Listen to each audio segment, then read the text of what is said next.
promote your honor and glory, and to advance the peace, prosperity, and welfare of our country and of those whose interests you have committed to our church. Amen.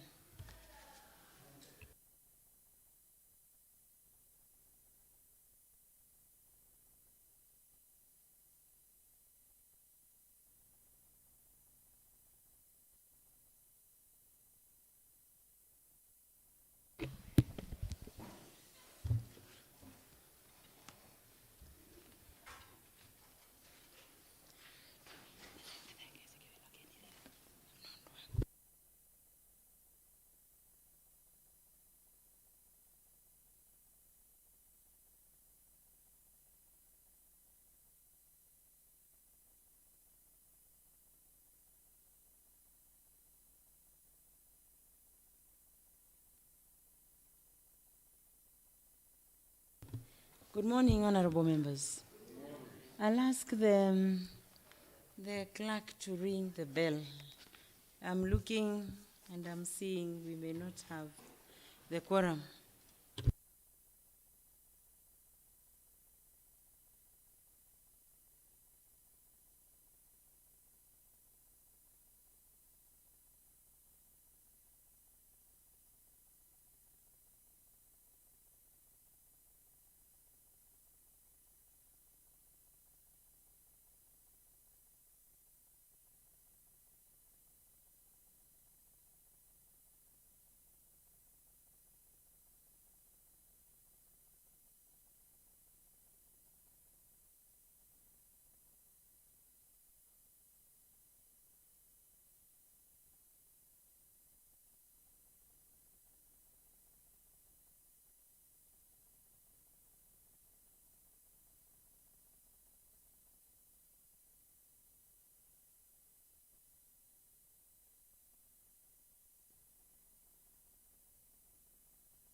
Okay, yeah, Sergeant at Arms, you can stop the bell. We have quorum so that we can start the sitting for this morning. Morning, honorable members.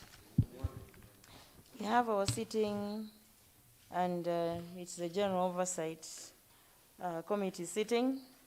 We have done the prayers. I am doing order number 1. And let me just ask the clerk so that he can take us through the order paper. Mr. Clerk. Thank you, Madam. Today we have General Oversight Committee, whereby we have invited the Department of Trade, Transport, Roads and Public Works to get a response on 2 statements that was sought in this house, whereby one of them is a response sought by the House on status of county major roads. Madam Speaker, this emanates from a report which was tabled by Transport and Roads Committee by Honorable, and it was directed that executive respond on that. The second one is a statement which was sought by Honorable Mark Mwendo on the status of KRB roads. In your folders, members, there is a questionnaire whereby the first part is on KRB roads and the second one is on the roads which were in that report. Then there is analysis of a document which Honorable Moses Mita will share on your WhatsApp. It has been analyzed. It's called Analysis of Implementation of KRB Roads. It only gives the amounts that were spent in each ward, and each amount shows the number of roads that were there. So the members will now be able to respond on the status, the contract, and any other information which is needed. So, Madam, maybe we have the executive at the clerk's office. When they come, we will be expecting, we have introductions, then administration of oath, and then we go to number 3. So thank you, Dominic. You have done indeed the communication, of course, from the table. Order number 1 is on communication from the chair. I welcome you, honorable members, under that order. As the table office has indicated, it's a General Oversight Committee sitting, and the agenda firstly arises from the report of the Committee on Transport, which you remember was tabled before this House last week, and which we put off because it was felt that it needed to be interrogated further. And by a resolution of the House, it was felt that the matter comes before this committee for fullness of discussion.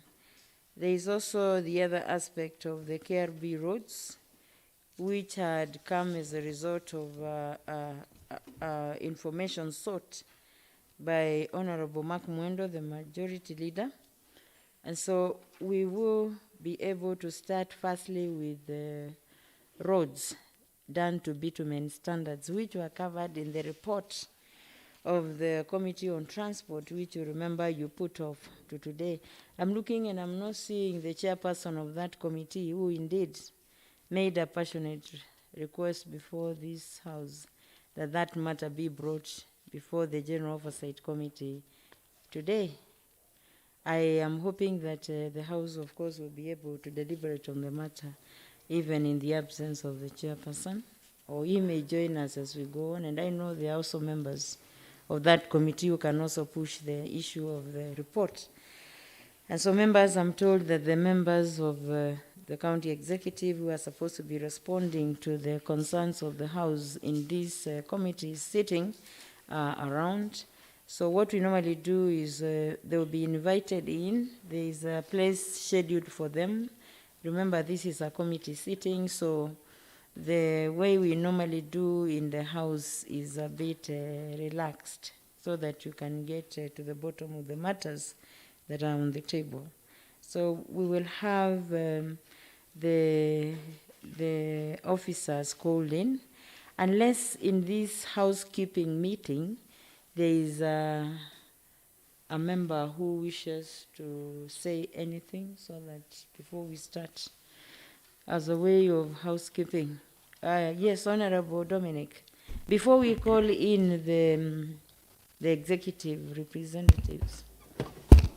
Thank you, Honorable Speaker. Mine is just a concern on something that I've noted on the analysis that has been presented before us. The table. The table. Okay. There are a few areas that I think maybe there was typo. Typos. Yeah.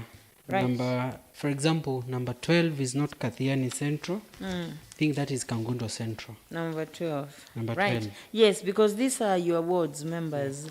If there is a mistake which you think is a typo, please correct it so that we get it right. You know best what is on your ward. So Kathiani, number 12 is not Kathiani, and I'm seeing they are writing Kathiani Central stroke Kangundo West. Honorable Speaker. Honorable Mita comes from Kathiani Central. Kangundo. Yeah. No, Kangundo Central. Honorable Speaker, I think we need to seek clarification from the author of the document, because Kangundo Central is captured under number 40. Number 40, 40. Yeah. So I think it's only the author who can tell us what right, what the they details. meant. Yeah. Now, the author, we would get it from the table office. The table office, we want clarification. You prepared this data from where? I can see they are calling help. Yes, please assist. Is number 12 read with 40? As they check, do we have any other concern? I was not done, Madam Speaker. Oh, yes. Okay. So as they do, they need to go on cross-check. and be done. Sorry, they also need to cross-check again on the figures that have been provided. In my assumption, Madam Speaker, say for example, financial year 2020-2021, we have line items that are given there. Let's pick randomly. Ward number 1, which is Masi. Yeah. We have first figure of 9 million, another figure of 3, another figure of 4 million. In my assumption, that shows works done. Actually, I was going to ask for the headings, this amount which is in brackets 2019, 2020, 2021, 2020, 2021, and then Kenya shillings amount. Is that amount spent, or is it amount budgeted, or is it what? For those who are preparing this. Mheshimiwa Mutinda, you want to answer that question? Complaints, Madam Speaker. No, before you raise your complaint, can we finish one thing at a time? Mheshimiwa Mutinda, please sit down. We are House of Order. So can we know the table office, when you've written amount Kenya shillings 2019, 2020, or even for 2017, 18, and so on, this one amounts which you show, are they amounts spent, or are they amounts budgeted for, or are they amounts? Or maybe different works done, or different roads that Yes, were worked on. and it would also, okay, we are taking some bit of time, office table. If you are not ready on this, these are the KRB roads. Can you tell us you're not ready so that we go to the report on those other roads which we had last week, as you put your house in order on this schedule? Who is representing the table office? Deputy Mr. Mutui, Deputy Clerk. Nora, yeah, if she's the one who is handling, just tell us.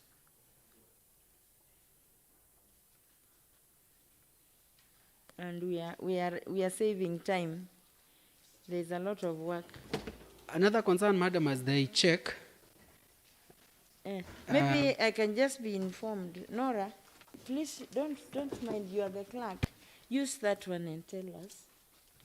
For communication to the whole house, use this mic and tell us. The first thing we want to know is this amount shown, is it amount spent already on the roads, or is it amounts planned to be used like budgeted? Thank you, Chair. It is amount spent on the wards. Amount spent on the road. Members, have you got that? Yeah, just a moment, just a moment. So members, because it's not written, can you read right on top, amounts spent? Okay. Then the other questions will flow from there, isn't it? Yes. Okay, Mheshimiwa Dominic. The other have you concern finished? was just a small. You can rest just here, Nora, if you are the one who is going to be confirming. Just rest here, so that you are near the mic and near the deputy clerk. Procedure. Just for records, Madam Speaker. Yes. The first page, the order paper. It's Tuesday, not Monday. Okay, members, we are not on a Monday, we are on a Tuesday. It shows the table office is a bit asleep. You need to wake up. So that is Tuesday. Thank you. Any other? Yes. You are correcting on the record on the order paper. The date is correct, but the day is wrong, isn't it? Yes. Right. Now, Mheshimiwa Mutinda had risen up. Let's hear what your concern is. Thank you, Madam Speaker. Majority Leader, just a moment, because the member is already on his feet. Yes, thank you, Madam Speaker. Mine is just to say that this document is not prepared fully, because it should not full. Yeah, it should reflect first the word, because when you see first the word, you find like in number 19, Wamonyo, down there, Wamonyo Kibaoni. There's no word called Wamonyo Kibaoni. The word we have is Wamonyo. When you go next, it should be project description. Project description. So that we know if it's a drift or it's a road being marramed. From there, you go to the specific type of project. Is it marami, or it's a drift, or it's whatever. It's a bridge. So it should come clear, because once we have these fingers for what was spent, and you don't know for which project, then honorable members might get lost on the way, Honorable Speaker. So I think it should be more detailed, and because there's no time, that the motion should be upheld, even if it's verbally, as they give the explanation. But it should have been clear in the first place. Members of the table, please, and I hope you're noting this. The concern by Honorable Mutinda, the concern by the House is that this table is not descriptive enough. It needs to show whether what was done on that road is a drift, or it's the road itself, or it's a bridge. And then you also need to note that there's a mix of wards. The members is like they are feeling that if it is even number 5, Ikombe Kidimani, we know there's no word Ikombe Kidimani, but we know that one road can traverse from one ward to another. That's another thing you need to appreciate, because you can't do the roads in pieces, in bits and pieces. You know, it starts from here, it goes through one ward, it goes through another. If there's even a road that also goes through 3 wards, you'd expect to see it also here. Are we understanding? Yes. So do we have an issue with just a moment, Minority Leader. Mheshimiwa Mutinda, do you appreciate that element? Element, but it should come very clearly from this point to this point for all the projects, even within the ward, okay. From Wamonyo to in fact, it's not even Wamonyo. It should be like what market of Wamunyu or school to this point, what, from point A to point C. Of the next ward. Thank you, Madam Speaker. That's my complaint. Important. Sure, Madam Speaker. The other thing that we were talking about is, yes, I think for those 2 descriptions, it's sufficient. Majority Leader, table office, please listen, because you're being guided. Thank you, Madam Speaker. To make this report more. When I look at this table, it's actually, there's a lot to be desired. As a contractor, you cannot give a finger without giving the description of the road, whether it's maram, heavy grading, or light grading. So the nature of the works. Yes. The other issue is you cannot give fingers without showing the distance of the work done. 2 kilometers, if we say, for example, Kathiani Central, 7.8 million, ilifanya kasi up to where? Is it 10 kilometers or 3 kilometers? And what type of works were done? So when you just put fingers like this, even the chief officer will laugh at us. There's also we need a lot. There's a lot to be done. If we also look back, remember we have summoned the CC and we have summoned the CEO. Yes. Do you remember that? Yes. Members, order, members. We have members. Let's have one discussion. We have summoned the CECs and the CEOs. Might we also be expecting too much of the office table? Might we be answering the questions you are coming to answer, those 2 executives, expecting the table to answer? That's another aspect.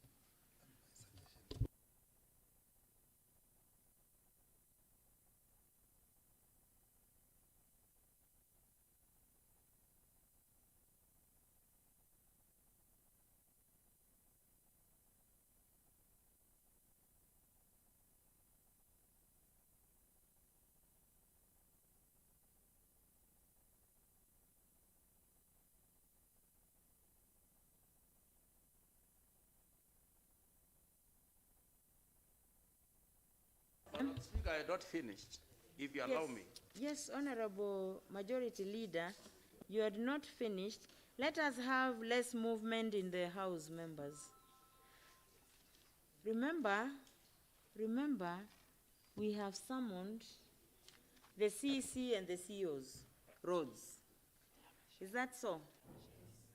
Is indeed even okay, these concerns which you are raising, we record them, and it be what you will be questioning those people on. You get me? Yes.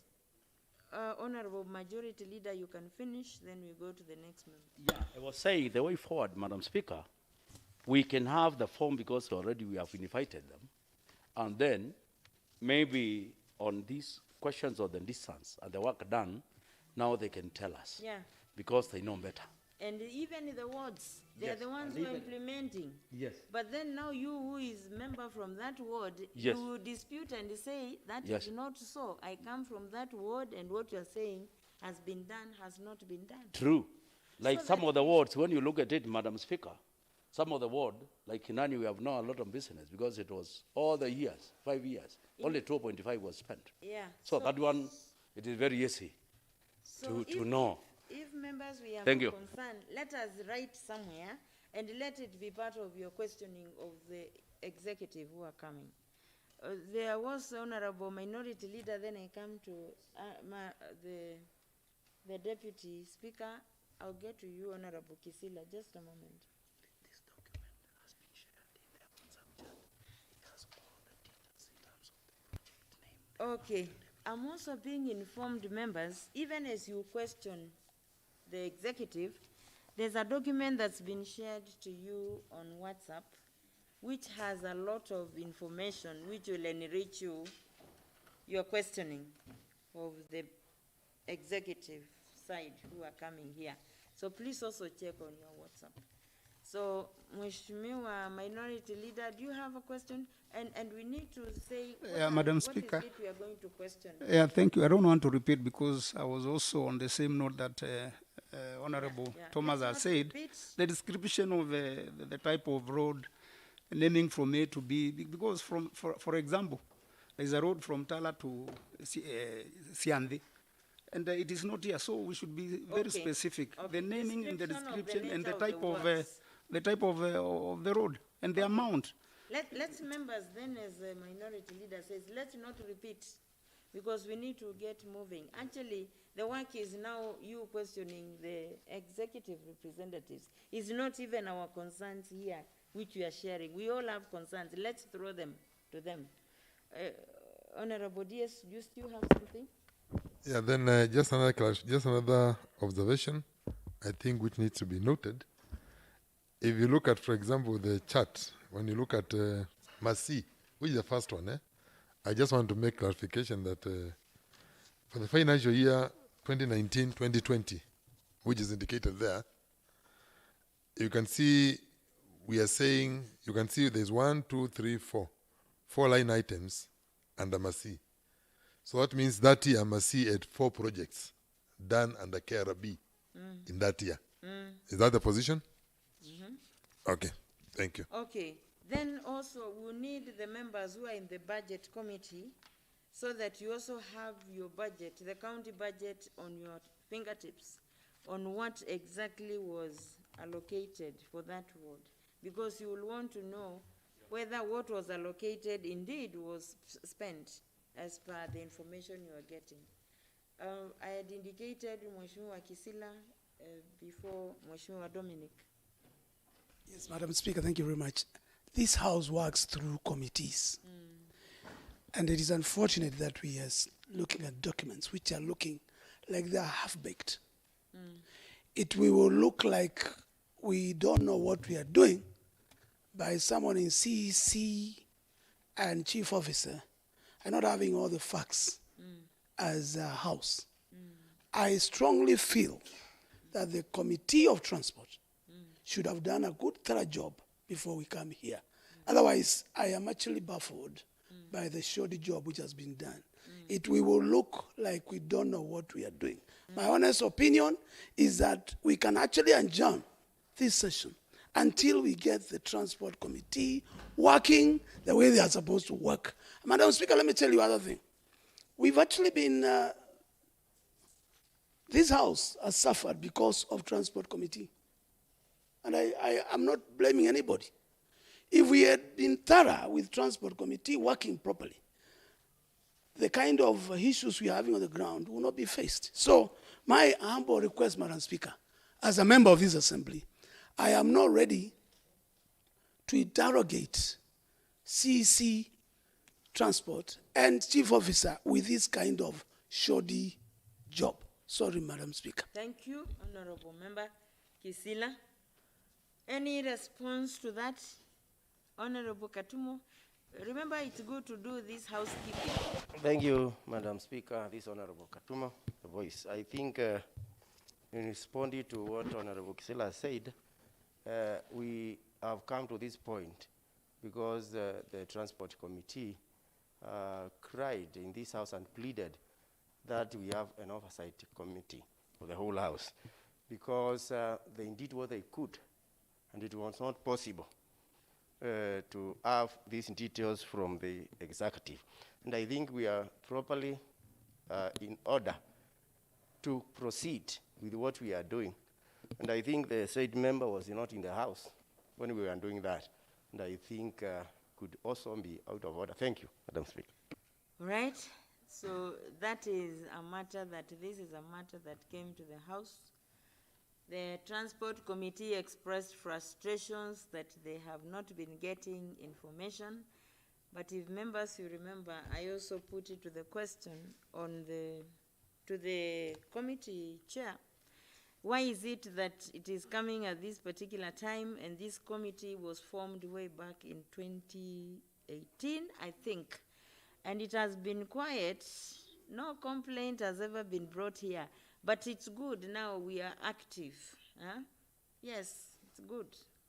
But the question is, what is it this particular time? And let us call a spade, because this information should have come even 2019, every year, and no complaint. And remember, when the report came here, and I'll always speak the truth, because the truth will set us free. When the report came here, for intents and purposes, it was being put for the voting of this House until a member, and I think it was majority leader, who asked what sort of a report is this.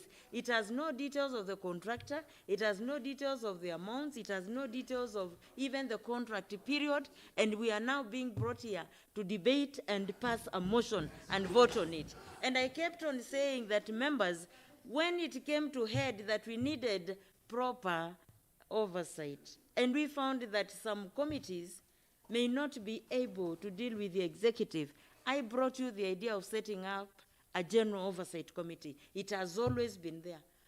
This is the time now we are dealing with it. Honorable Mweni, hold on, because we must get this right. So it is up to you, members. Tell me, vote here, what you want us to do, and we will do it. Mheshimiwa Museku, Mheshimiwa Mweni, I'll get to you. And Mheshimiwa Maitha too. Actually, Madam Speaker, I wanted just to add more weight on what you are saying.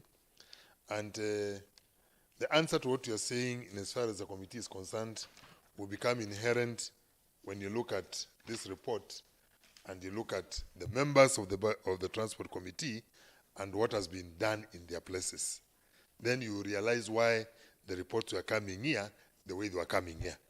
Because when you look at it, you'll find that most of the members of that Transport Committee, you'll find a member has 4 roads being done in one single year in their place for big amounts. How then are they going to come here and complain? They were comfortable while the rest of the House was suffering. When I look at, anyway, let me not name names, but that is the reason behind it. And that is why you can see the complacence which was there, and thus the details which this House requested for, including, which we are asking for, including the road and the contractor.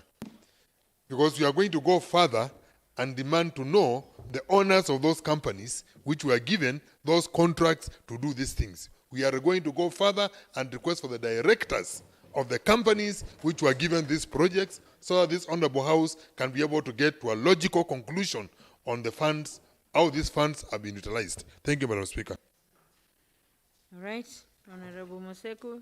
We had Honorable Mweni and Honorable Maitha. Come to you, Honorable Anastasia. Thank you, Madam Speaker. I'm Bendeta Mweni Musyoka, nominated by Wiper. Mine, I'm going also to support what Mheshimiwa Museko has said. We have to continue. And the members who have not been coming to assembly, they have not to take us back. We have to continue.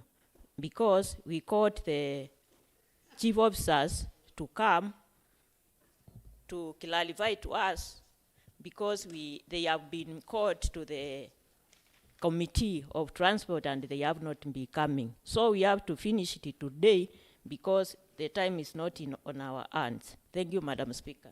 Thank you, Honorable Mweni. Honorable Maitha. Madam Speaker, I don't want to support what Honorable Mweni has said. I want to second what Honorable Kisila said. Because when you look at these figures, supposing this file is dropped somewhere in town there in Machakos, and a person takes and looks at it, will it have any meaning? It will not have any meaning. Even if those officers are coming, they should be given time frame on when they are bringing a complete document within, with all the details which are required. Because when you look at, for example, number 43, you can see Matongulu West Cheleni, and there is amount of 21 million. Madam Speaker, point of information. There is an amount of 21 million. Honorable. Where is that 21? How can you tell your electorate? There is no name. There is no beginning of where the road began or ended. This is not a complete document, Honorable Speaker. Honorable Speaker. I think there's one area we are not getting each other. Because remember, this could be just a guidance to you people to get information from the people who have been implementing. It is Honorable a mere Speaker. guidance, and even if you agree that it is not the true status, ask them, why is it is like this? And you know, you cannot form this, completion without getting the information from the implementers. But as I said, members, it is the business of the House. The House will decide which way to go, and then we will go. But remember, I've always said, remember, you took an oath to do what you must do for your people. That's all I would say for the time being. And there was, yes, Mheshimiwa Mita, and we need to conclude. And remember, members, this one of KRB roads is the second part of your interrogation. Why don't we start with the one on the report of the Transport Committee, which was here? And you have that report. Mheshimiwa Mita. Yes, thank you, Honorable Speaker. I support what you have just communicated, Honorable Speaker, because the Chief Officer and his team were given a questionnaire, and they are supposed to come and respond on what we had requested. So, Honorable Speaker, my humble pleas, if we can allow them to come, since we have the questionnaires with us, and maybe if this document which has been provided is bringing confusion, we do away with it, and first we measure on what we requested to get from them, Honorable Speaker, because I've been following, and it's like I expected this document to have come from executive. Now, how we are checking on a document which has come from the assembly, I can't understand, because I don't know whether this document is part of the response which assembly got from the executive. So why can't we, Honorable Speaker, with all due diligence, Honorable Speaker, get the chief officer come, respond, because the questionnaire is here, respond on matters which we raised through the statement which was sought, and then from there we'll know the way forward, Honorable Speaker. That is my humble request. Point of information, Madam Speaker. Yeah. Make a comment. Yeah, thank you, Madam Speaker. I am still Honorable Meta's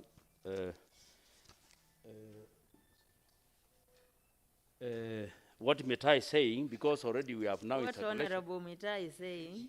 Honorable Meta, what is Honorable Meta trying to compute and say? I'm saying we have now another list, another document, And it's also another document which is a bit clear, which is actually showing the roads where they belong and where that is the amount. So I support that we can continue with the CC and also the COs. Then we question them about on this, because this is a bit better. I hear you. So we are going to proceed. And remember, we are now on order number 2, sorry. Can we have the officers from the executive who have come so that they can be put on oath. We proceed.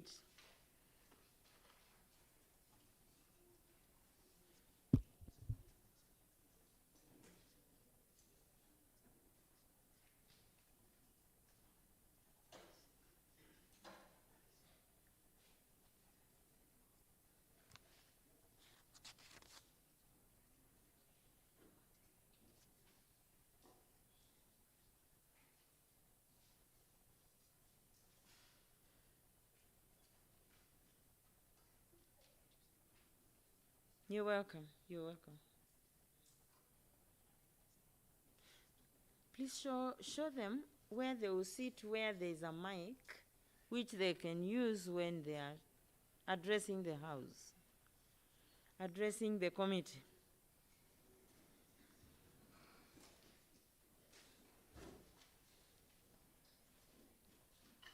Okay. So you're welcome, members of the county executive. We shall do a round of introduction as you do taking the oath. This is the General Oversight Committee, which is a committee of the whole house and which interacts with the county executive on matters of extreme county importance. And so feel at home. It is supposed to be a friendly interaction. And every member here is to address you with all due respect, and please also reciprocate, because respect is two-way. It's also your right to feel when you appear before any committee, it is not a matter of grilling, it's usually a matter of conversation. And remember, we are one government. It's just about checking on how delivery of services is going on and how it can be improved, because there's room for improvement. And there's always room for improvement in any situation. So we will ask the senior most of the officers who have come to start introducing yourself. You take the oath first and then you introduce yourself. It's usually a procedure of taking the oath when you're appearing before the committee of the house. Can we also have the mobile mics if one of these is not working? Sergeant, Senior Sergeant Kiptum.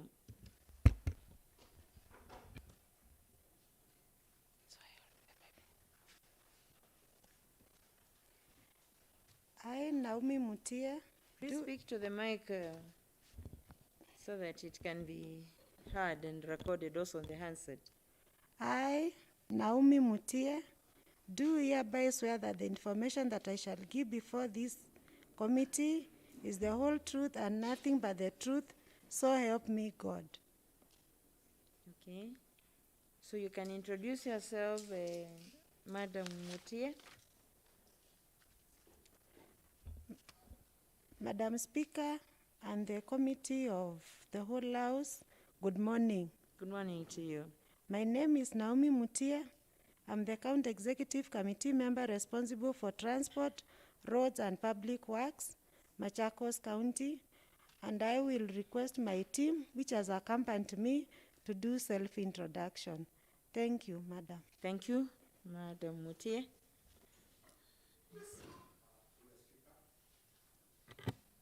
And our members are in the house today.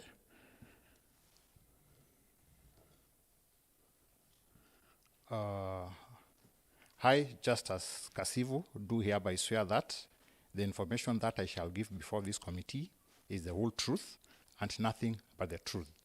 So help me God. Mm-hmm. Thank you. My name is Justice Kasivu. I'm the Chief Officer, Transport, Roads and Public Works. Thank you. Okay, thank you, Mr. Kasivu.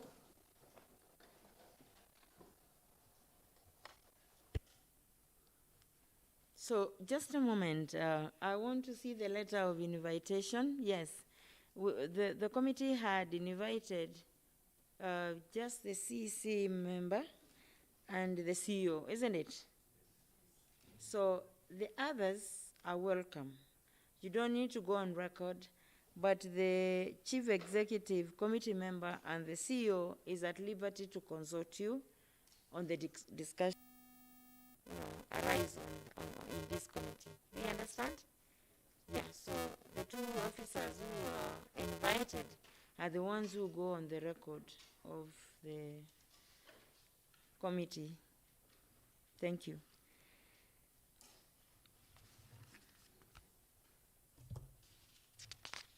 So I want to invite Honorable Museku to start us off the different questions or concerns the members have on the floor. Any member who has a concern, any question to ask, the two officers is free to do so. Honorable Museku is just starting off the discussion. Thank you, Madam Speaker, and thank you, honorable members and the guests who have been invited. I am going to just follow the questionnaire of the KRB projects, which has been provided in the folders where every honorable member has. Honorable Museku. Yes, madam. If we can, because we have two roads, two reports as it were, if we can start with the report that appeared before the House on the Transport Committee, then we come to the KRB roads. If you look at the order paper, there is number 3, order number 3. It's on information sought by the House on status of county major roads. And in respect to the report of the committee, you remember that report? Yes, then now we'll come to number 4, which will now be on KRB roads. Members? Alternatively, please approach the member table.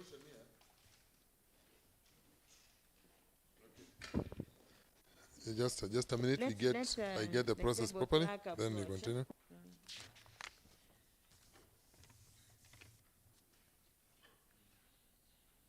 There's a report of the Transport Committee members, which was shared with you last week. It's the one that is covered under order number 3. Thank you. You're okay now? I'm okay now. Right.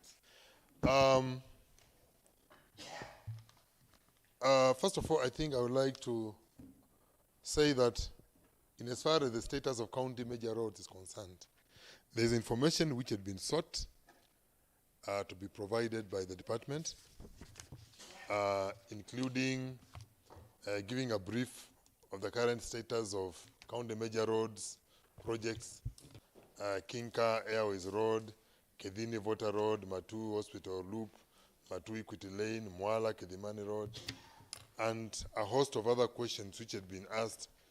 Have you come with that information? Because we did not get any response. The committee did not get any response on those specific items. What we got is a tabulation showing the projects which have been done, the contractor and the amounts. But we did not get the status of the major roads as had been requested here. Now, do we have that information with yourselves?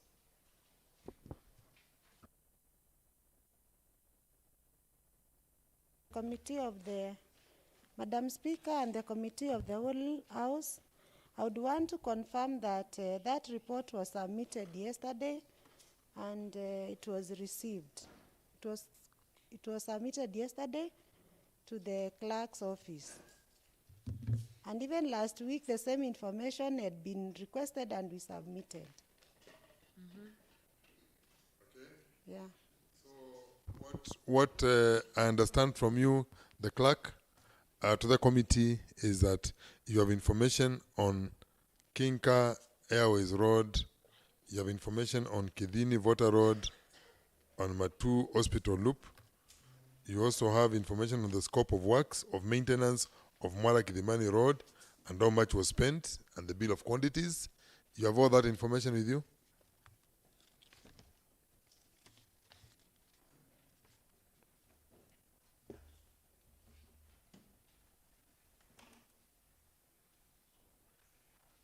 question has been posed. Yeah, you can consult. Consult and let us have the information. There are the particular roads that the members are dealing with at the first instance. And Honorable Museku has mentioned them. Maybe Honorable Museku, you could repeat. For Yes, the officers. we had wanted to get a brief on the current status of the county major roads. And what we had requested for specifically was Kinka Airways Road, Kedini Water Road, Matu Hospital Loop Road, Matu Equity Lane Road, Mwala Kidimani Road, and also the status, the scope of works of maintenance of Mwala Kidimani Road and how much was spent, including provision of the bill of quantities for that. So those are the major roads which we had sought on information on. And also so that you can be preparing for it before I hand over, is you would need to prove what criteria you utilized in distribution of KRB roads, what equitability criteria you used in distribution of KRB roads across the 40 wards as the custodians of the funds for the public. Thank you, Honorable Museku. Mr. Kasivu, as you prepare to respond to that concern, I understand that you submitted the report to the office of the clerk. Can you table it now before this committee? The report which you indicate you submitted for procedural purposes. Just wake up, come here, and table it before this committee. Okay, thank you, Madam Speaker. Yes, we availed that report as requested, a brief of those 5 major roads. We have a brief for that. And also, in some cases, we had also been asked to avail the BOQs. We've also availed. Here it is. I'm going to table Actually, it. tabling is just presenting it on the table, putting it on the table. That is the brief, which we also forwarded to the Assembly yesterday. Thank you. Did it have attachments, or it just came like this? That is the brief. Now, from the letter we received, you had also asked for some BOQs, and we've come with them as well. Some BOQs came with it? Sorry. It came with attachments. And what sort of attachments were they?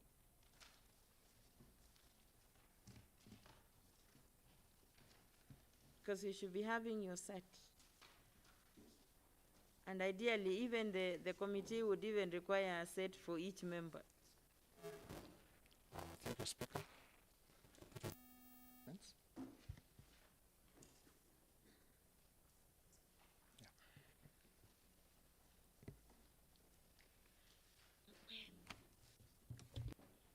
Now, through the Speaker, Honorable Museku had also asked about the KRB.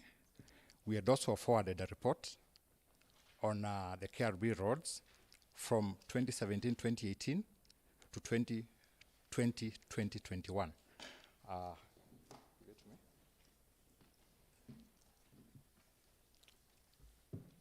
Which was forwarded here on last week on 24th.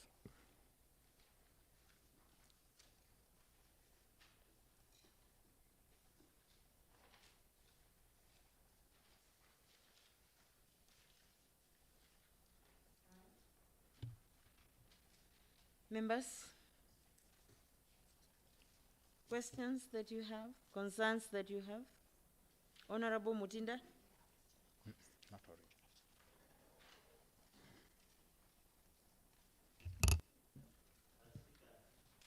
I don't know. The concerns that you have on the roads that were in the report of the Transport Committee, or if you so wish, members, you can still also address the issue of the KRB roads.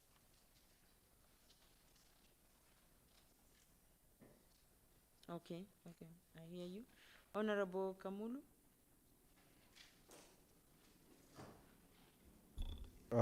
Thank you, Honorable Speaker.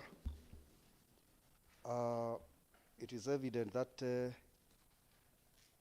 a report has been given on the status of the 5 roads.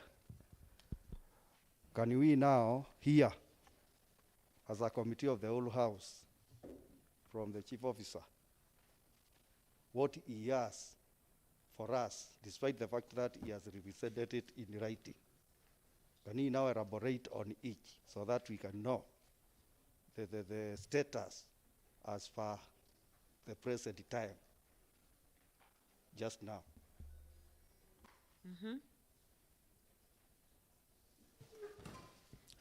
Thank you, Madam Speaker.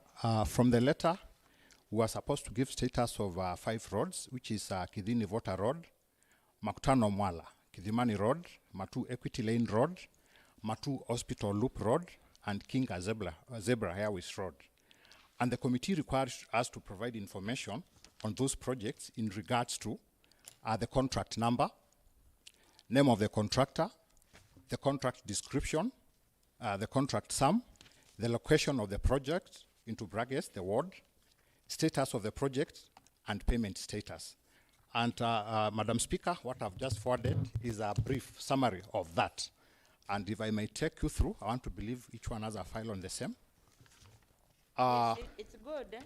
Yes, It's Madam good Speaker. You take the committee through so that they now listen to you, because it is also on the Hansard for purposes of the proceedings. Yes, Madam Speaker, is the report, the attachment, which reads a major roads project status report, March 2022. And if I take you through the first column, it's the contract description of the road in line with the letter. The first road is tarmacking of Kidhini Vota Road, phase 1. So the first road is Mudhini Voter. Kidhini Vota Road, phase 1. Kidhini Voter Road. Yeah, phase 1. Phase 1. Yes, which was earthworks, and we were targeting 7 kilometers, Madam Speaker. Now, the contract number, we are doing in-house, so there's no contract number for that. The second column from the report is name of the contractor. Again, we are doing in-house, is the county government of Machakos. And then the third column, if you are following, Madam Speaker, is the contract sum. And the contract sum for this, because we are doing earthworks in-house, is basically fuel, maintenance, mobilization, and demobilization. And the estimate is 15 million. And then the next column is the location or ward where that project is being undertaken, and it is Mua. Then the next one is the completion status of that project. That is number 1A. We are at 80% of the earthworks. Out of the 7 kilometers, we've done 80%. And then payment status, out of the estimated 15 million for fuel, mobilization, maintenance, lubes, we've been able to consume 11.3% to do the 80%. So there's a balance of 3.7% which has not been utilized.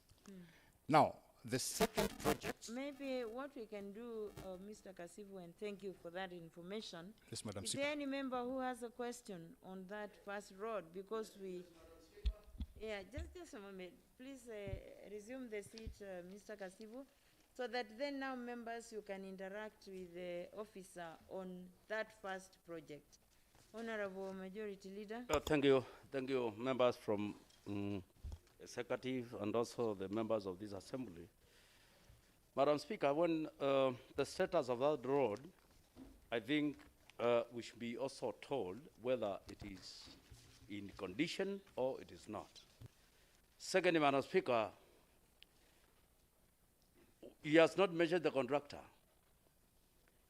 It is very important to make it clear who is the contractor, because we are seeing he's not measuring. The company which indeed that road.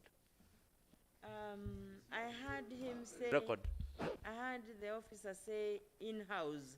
Maybe you can ask for clarification what he means by in-house. Yeah, thank you, Madam Speaker, and thank you very much, Majority. Now, that road, we are doing it, there's a part we are doing in-house, which is the earthworks. And when you look at part C, there's part of the contractor whereby the contractor is coming to put the asphalt, putting the lamy. The name is also there. When you look at the third column, part 1C, is quick link communications. It's here.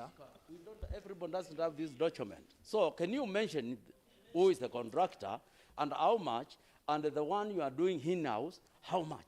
Thank you very much. Simple as that. Majority look at part 1C, kindly. Honorable Kasivu, Honorable Majority Leader, Mr. Kasivu, we shall do it in an orderly manner, that you say there is part of the contract which is in-house, and what you mean by in-house. Remember, this is for the public consumption. And members of the public out there don't understand what you mean by in-house. Explain it. Then if you say there's another part that is out-house, then you now give the information which is being sought. Thank you, Is Madam that Speaker. okay? Yeah, We sure. just go slowly. Well noted. Mm. So I was still reading through the report, and the report of Vota Kidini has 3 parts. There's number 1, We A, need that B, door and C. closed. Sergeant at Arms Kiptum, let's not have noise from outside. The door is open, should be closed. Thank you, Madam Speaker. May I resume? Yes, please. So on, Before the member speaks, before the officer speaks, Honorable Angela, let's just hear. Maybe it can clear the way, a faster way of doing it. Just resume your seat briefly. Honorable Speaker, thank you for the opportunity. My name It is is Angela Honorable Munyase. Chairperson. Honorable Chairperson, I think it will be in order, Madam Chairperson, to have the clerk make arrangements to give us the documents, because I can see most of the members are struggling to follow up with the figures and percentages. They will not be able to remember everything offhand, so they are not going to be in a position to respond, Madam Chair. Thank you. Table office, I expect you to be making copies of what Mr. Kasivu is reading. That summary, isn't it a summary? Honorable Majority Leader, you have it. Okay. There's also just a moment, lady. As lady, just a moment. As they are doing the hard copies, can we have the IT team here take a photo of that document and put it on WhatsApp now? We be going on as they bring the hard copies, because we can't stop. Actually, Madam Speaker, we have already done that. It's already done. Honorable Helen has looked at Machakos Assembly United. You'll be able to see, she has taken a photo. So check of on that your worksheet WhatsApp group where you are all and posted it members. on the, yeah. And then they will now be doing hard copies so that we don't pause. Okay? Then we can now continue. Mr. Kasivu, you're on your feet. Thank you, Honorable Chair. I'm corrected. Today is the Chair, not Speaker. Oh, it's okay. Actually, Oh. Thank you. Thank you very much. Although we are not supposed to use that language. So this Kidini Vota has 3 levels. There's the first level, which we are doing earthworks, and we are doing it in-house as the county government. Now the second part is drainage. That is culverts and all that, which is being done by Vota Roads and Bridge. And then the third level is tarmacking of the road, the laying of asphalt, which is being done by QuickLink. So I would request if we can read the 3 levels, and then probably it will answer the question majority had asked. So I had said the first one is in-house, which is earthworks. So there's no contract number because it's in-house. There's no name of the contractor because it is in-house. The contract sum is 15 million, which is basically money for fuel, for mobilization, demobilization, no spare parts and all that maintenance, and lubes. And then I had said for earthworks, for the 7 kilometers, we've done 80%. And out of the estimates of 15 million, we've used 11.3, so there's still a balance of 3.7 to complete the remaining 20%. So and the if second you part. can, if you can pause there. Yes, madam. On the first part. Yes. When you say in-house, it means it's the county government doing it. Yes, madam. Now, when you talk of earthworks, what does it involve? What does it consist of? Earthworks. It's basically preparation of this. Preparation of, yes, consult. Yeah, it's basically excavation of the black soil. Excavation. I and was preparing the. expecting to hear what it is. Earthworks. Yeah. The earthworks. Excavation. Preparation Excavation of the site. Exactly. So that it can be Members, ready are to you receive. clear on that? Okay. Thank you. So now the second part B, Kidini water drainage. Here is culverts, concrete lined drain and stone pitching. And the contract number is given there as GMC TR PW stroke 27 stroke 2018-2019. And the contractor who was awarded this, which was done through an open tender, is Water Roads and Bridges Limited. Now, the contract sum for doing that work is 17.3 million, and the location for this project is in Moore Ward, and it's 100% done, the entire stretch of 7 kilometers. And we've paid the certificate which he had raised of 4.7, and there's another pending certificate not paid of 12.4 million. Now, the third. If you pause there, members, do you have any question on that? You can resume your seat briefly. So the second level of the road. Members who have any clarification sought, Honorable Kamulu. Thank you, Chair. What is the logic behind mixing workers on a specified road where the county is doing some sections, the contractor is doing some sections? What is the logic? And who is accountable on what? Because those are various categories done by various people. Why not give a contractor and do everything, or the county do everything? Why mix issues on that road? So that we go in an orderly manner, he answers that question, unless another member has a question related to what has just been asked. Madam Speaker, I have. Honorable Majority Leader. Thank you, Madam Speaker. In construction, Madam Speaker, when you talk of... These mics, see how you can make it effective. It is on? If you can straighten it, yeah. Or Yeah. if you need to remove your mask, you can do Yeah, it. yeah, Madam Speaker, in construction, when you say earthworks are being prepared by either his house or another contractor, and then you put another contractor to do the tarmacking and the waterways, then now it brings a lot of confusion in that BQ. You cannot understand whether the earthworks, if the road is damaged, you don't know who to blame, because there is the in-house thing he's talking about, and then the contractor. Madam Speaker, let me say, let us be candid. When a project is done like that, you can know that there must be something going wrong.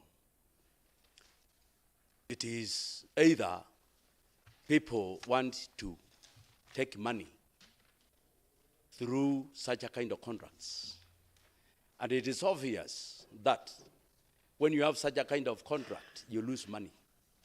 Because you never know what level the in-house, the Waziri is talking about, up to what level he has prepared the road, and what the level of the contractor who has come in to finish the road. Therefore, Madam Speaker, I have never had such a kind of arrangement in any contract.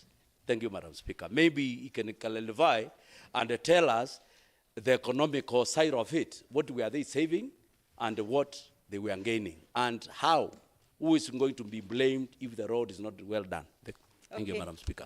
Because at the same time, they are the same people who are supposed to check whether the contractor is doing a good job. Thank you, Madam Speaker. So the two questions are kind of related. Honorable Museku, your question is still on that issue, right? You go ahead. Thank you, Madam. Just to add on to what the Honorable Majority Leader has said, when it comes to economies of scale,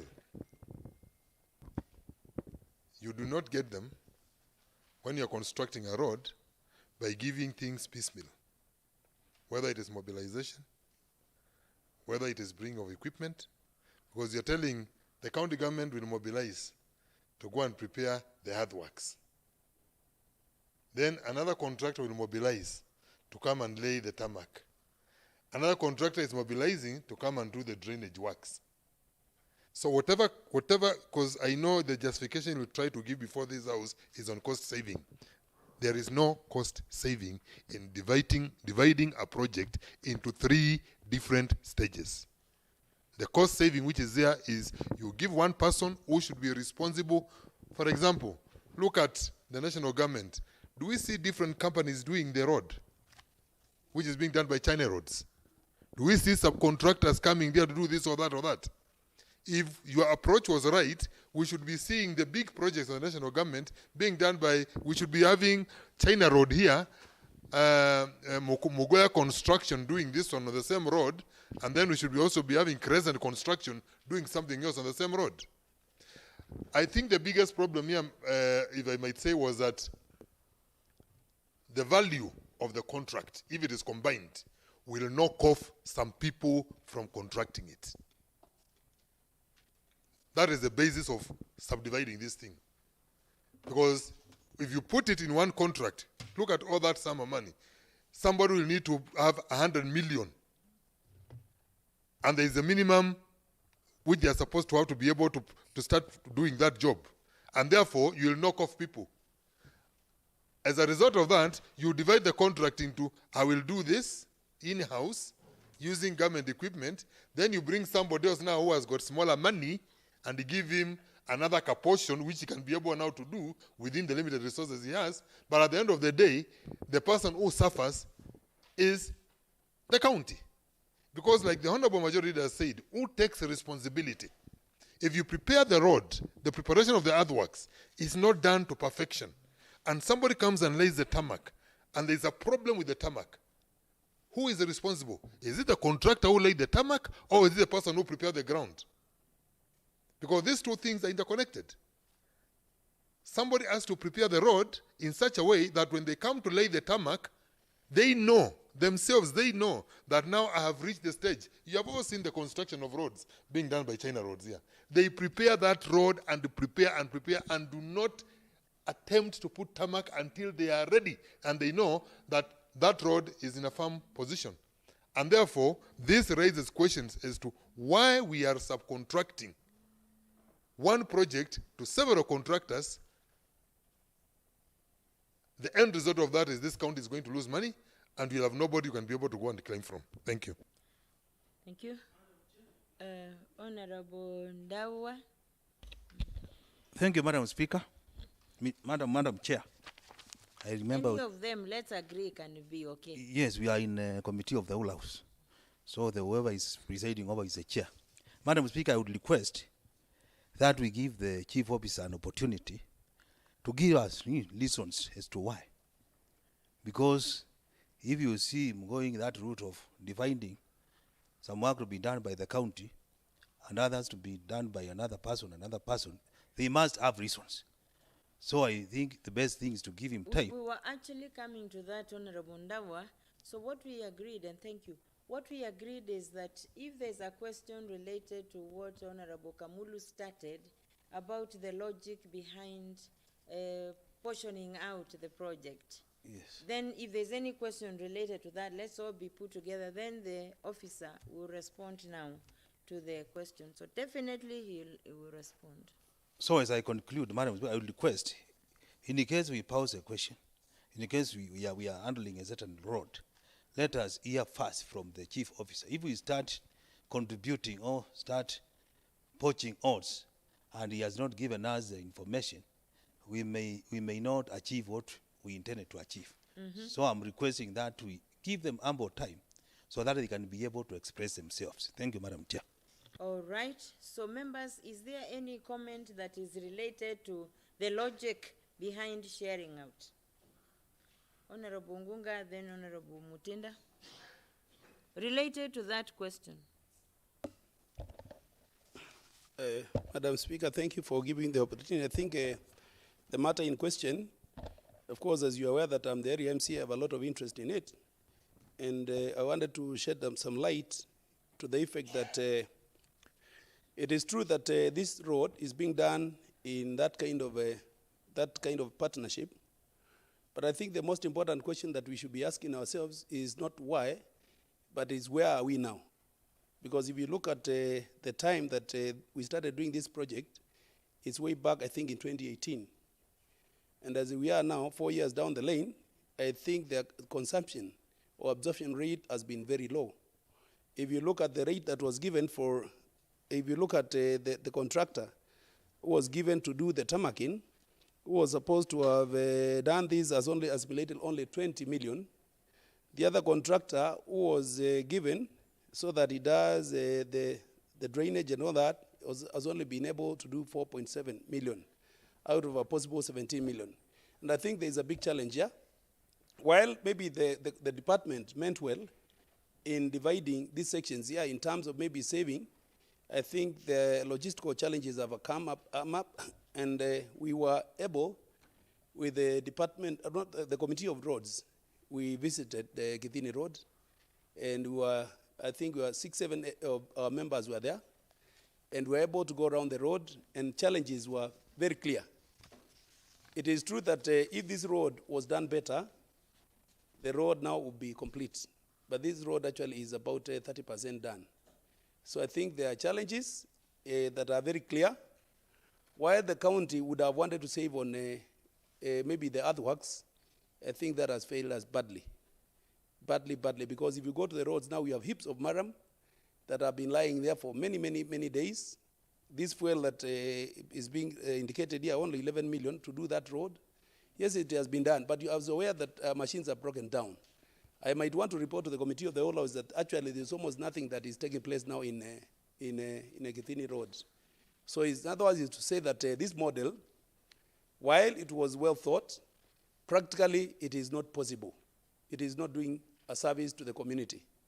So as we move ahead, Madam Speaker, I propose that we need to remedy the situation as it is without blaming anybody, because I think the intentions were good, but the results are not as good as the intentions. So something has to be done, Madam Speaker.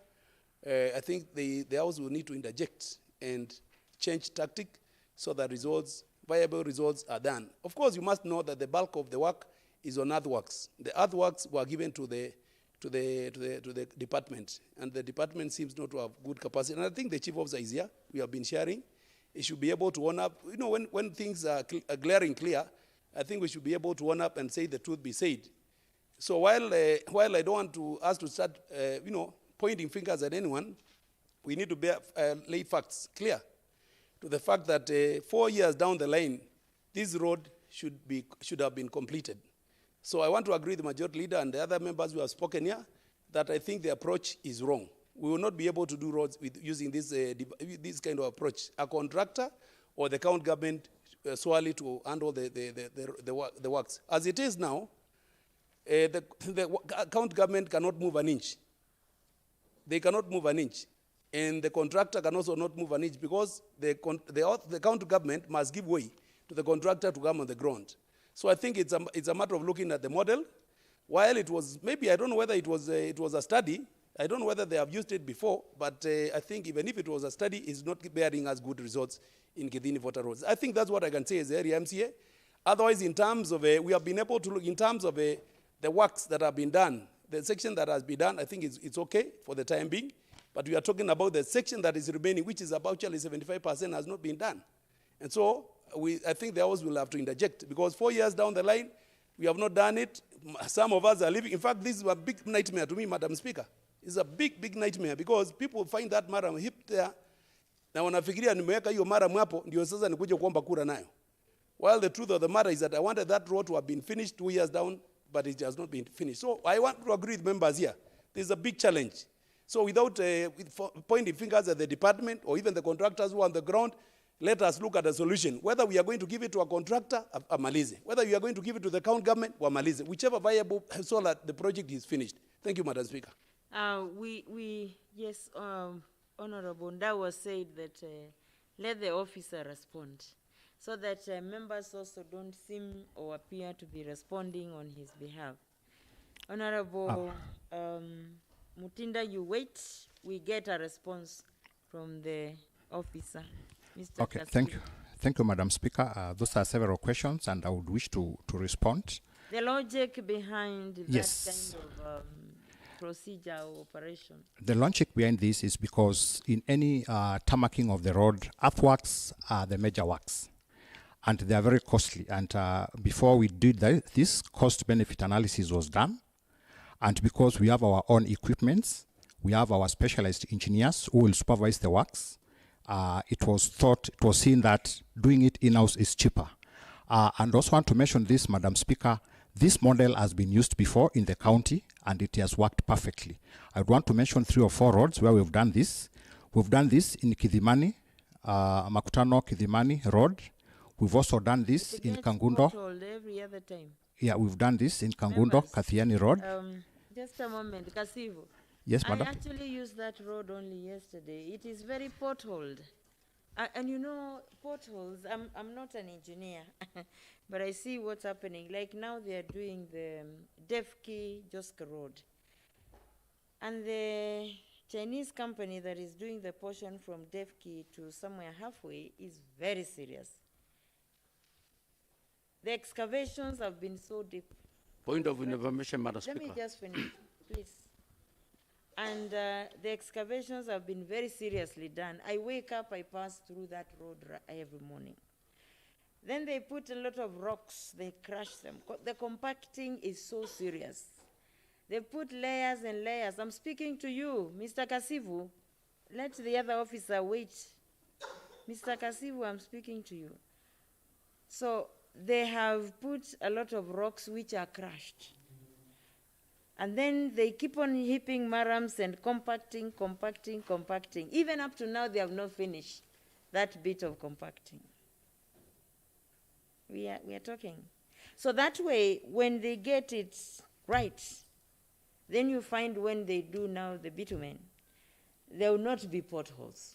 And so that is why the members were asking, who will take the responsibility? You may start blaming the contractor that they did shoddy work on bitumen, and that is what normally is seen. What is underneath the bitumen is never seen. So what's on top is determined by what is beneath.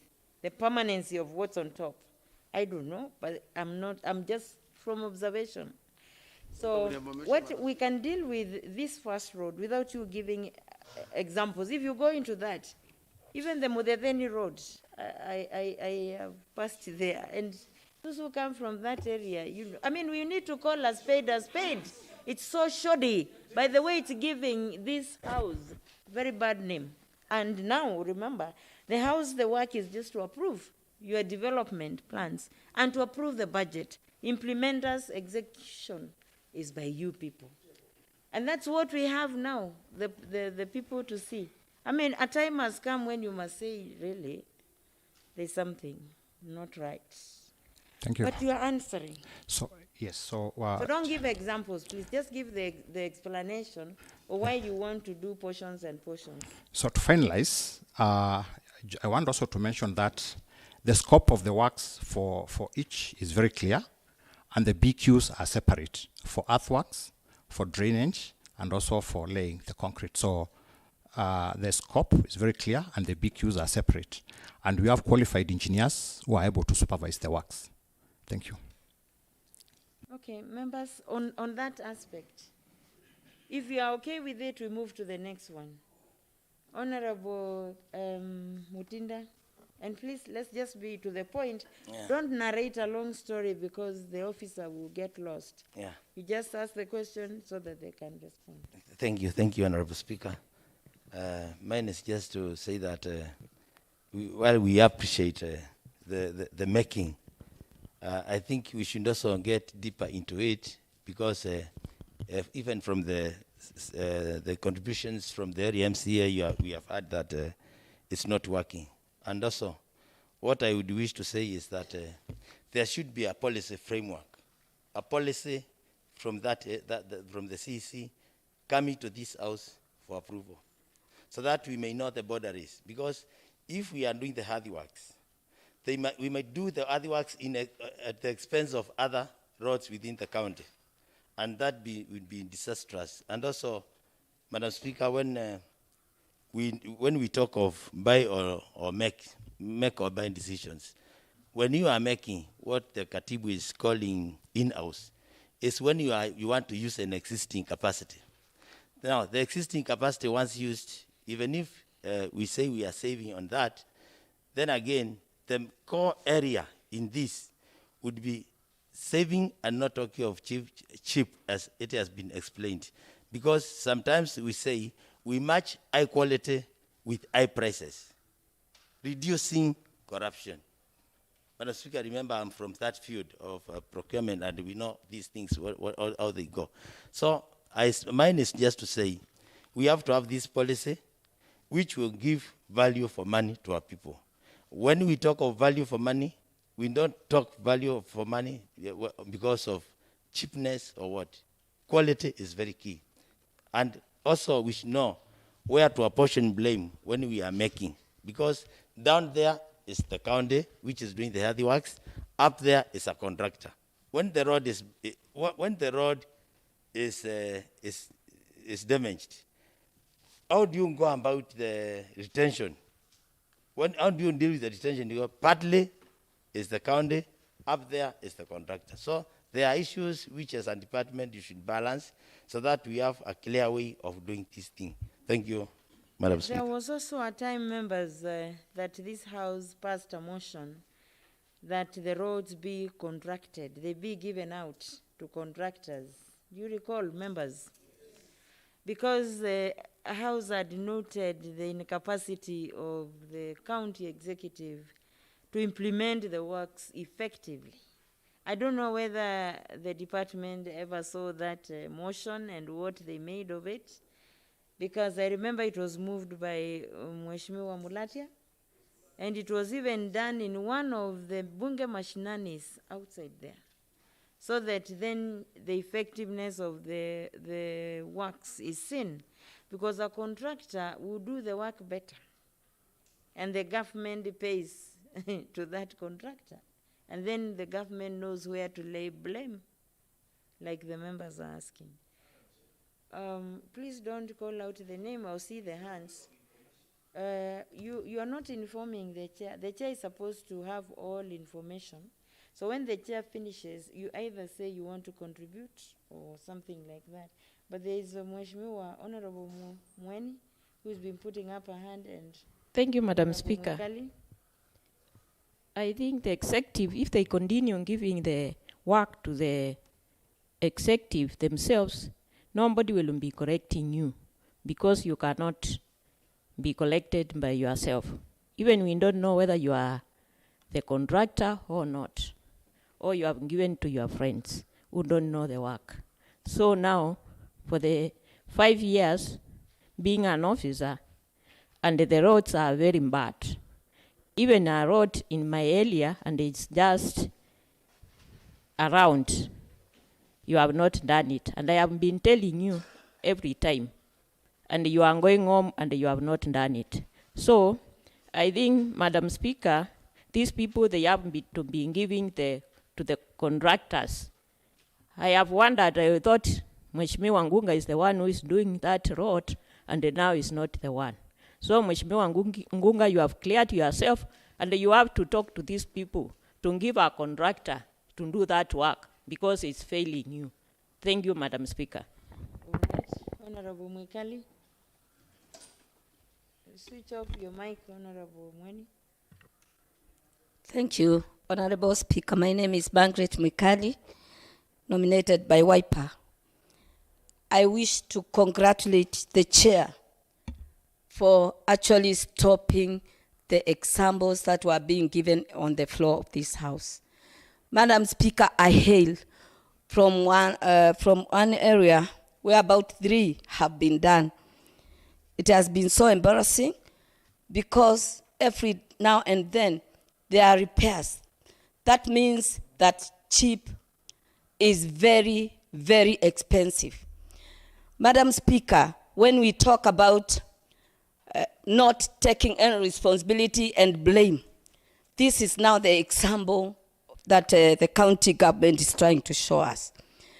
I would wish to second and even that and put my emphasis on a contractor taking full responsibility from the ground to the floor, everything, and so that we'll be able to know who has done it, how much he was expected to have spent, and so that at the end of the day, these honorable members will not face the embarrassment that Honorable Ngunga is actually supposed to be facing. And it can even take him home when the blame is not supposed to be his. Therefore, Madam Speaker, I really feel that we have failed in that field.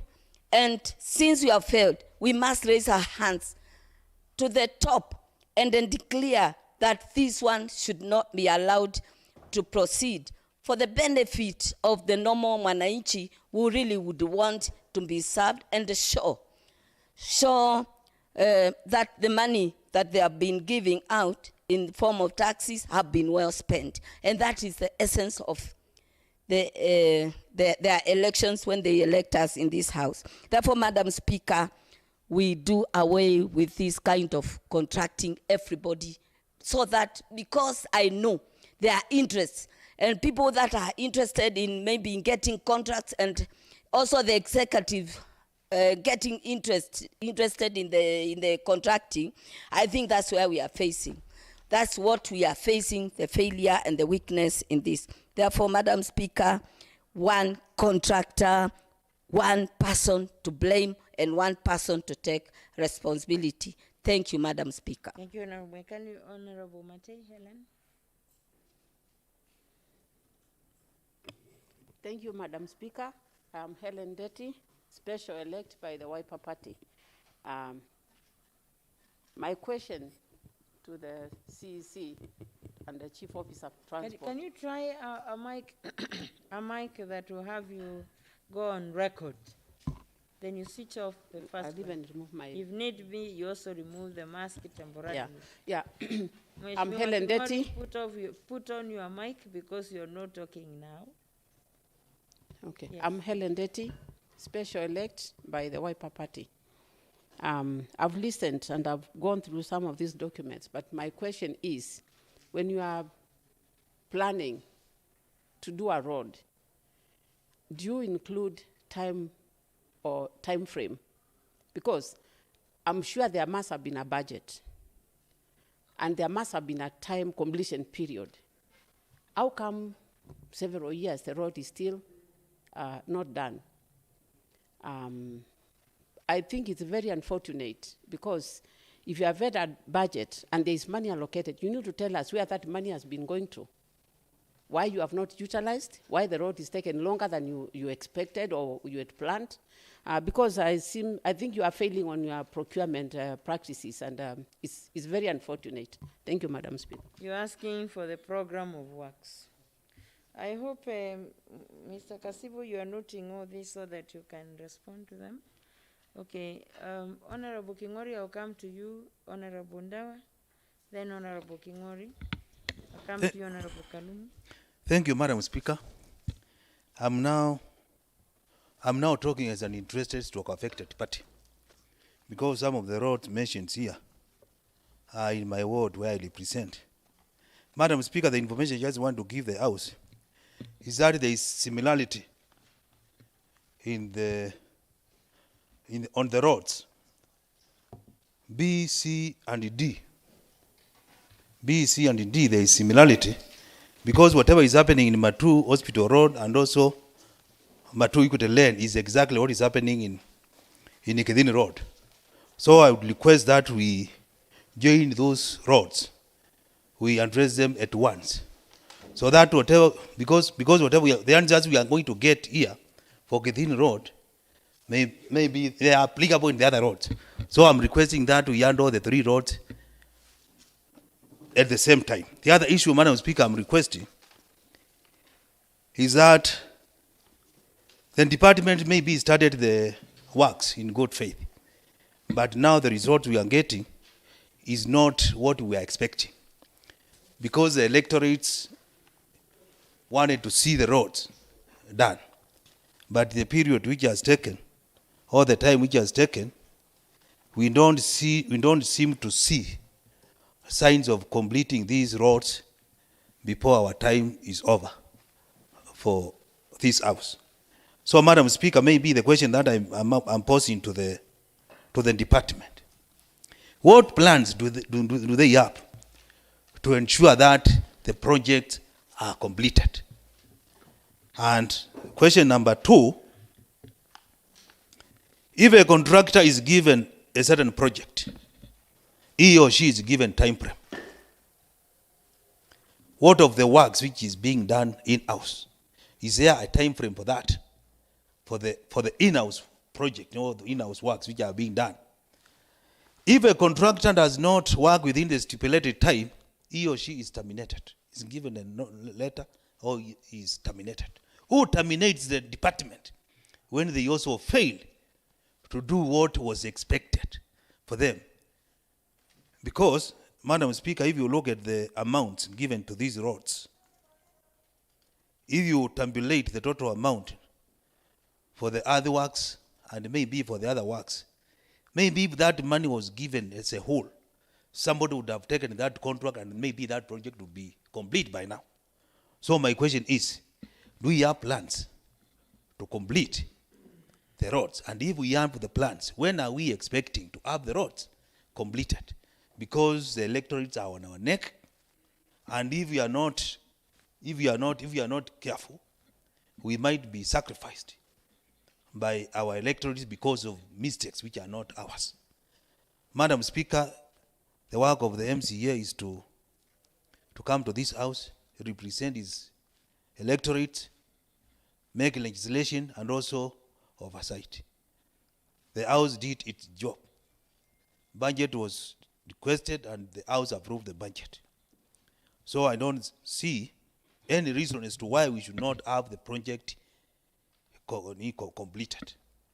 Otherwise, Madam Speaker, to conclude, when the report, which was compiled by the Committee on Roads, when they went to visit the roads, maybe some things have changed. Because I saw in Matu, there is the issue of access to the shops on Equity Lane. By now, things have changed because the access have already been given. So the question of access, people could not access the Adini. That one has already been addressed. There was the issue of Maram, Eves of Maram.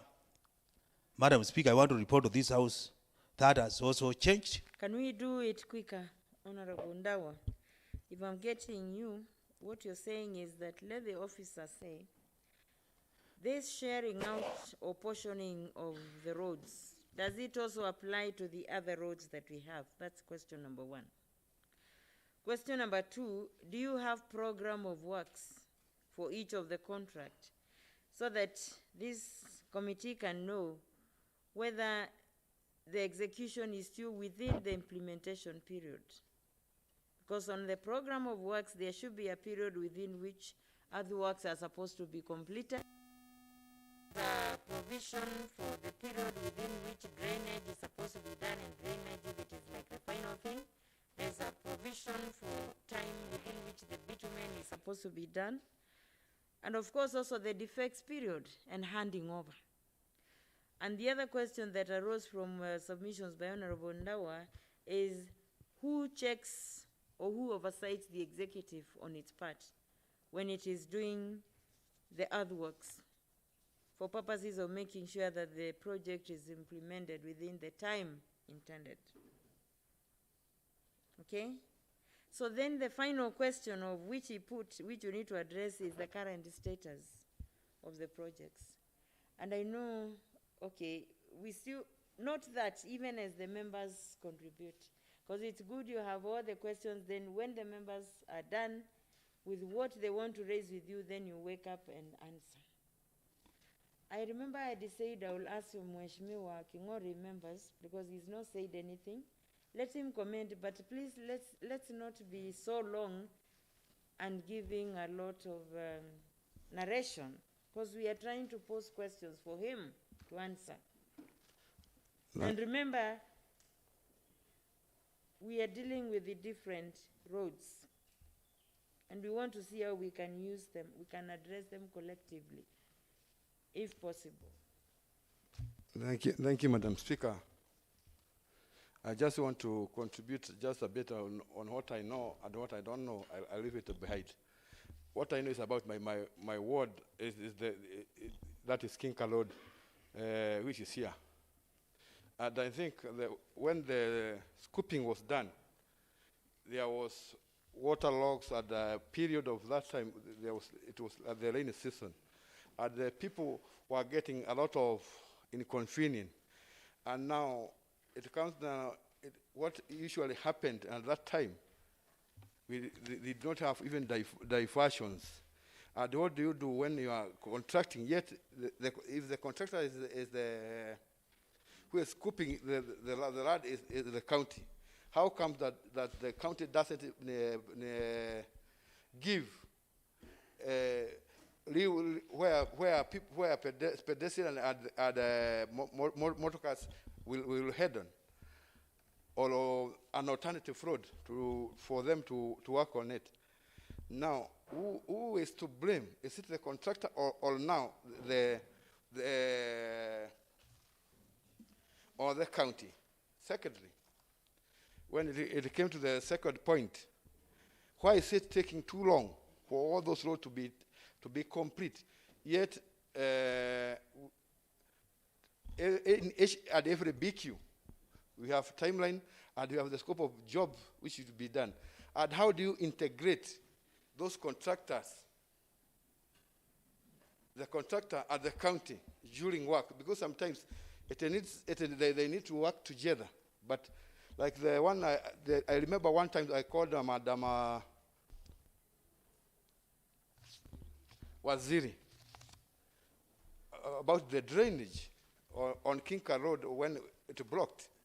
She had to bring an excavator. No, is it an excavator? No. Yeah. To do the job.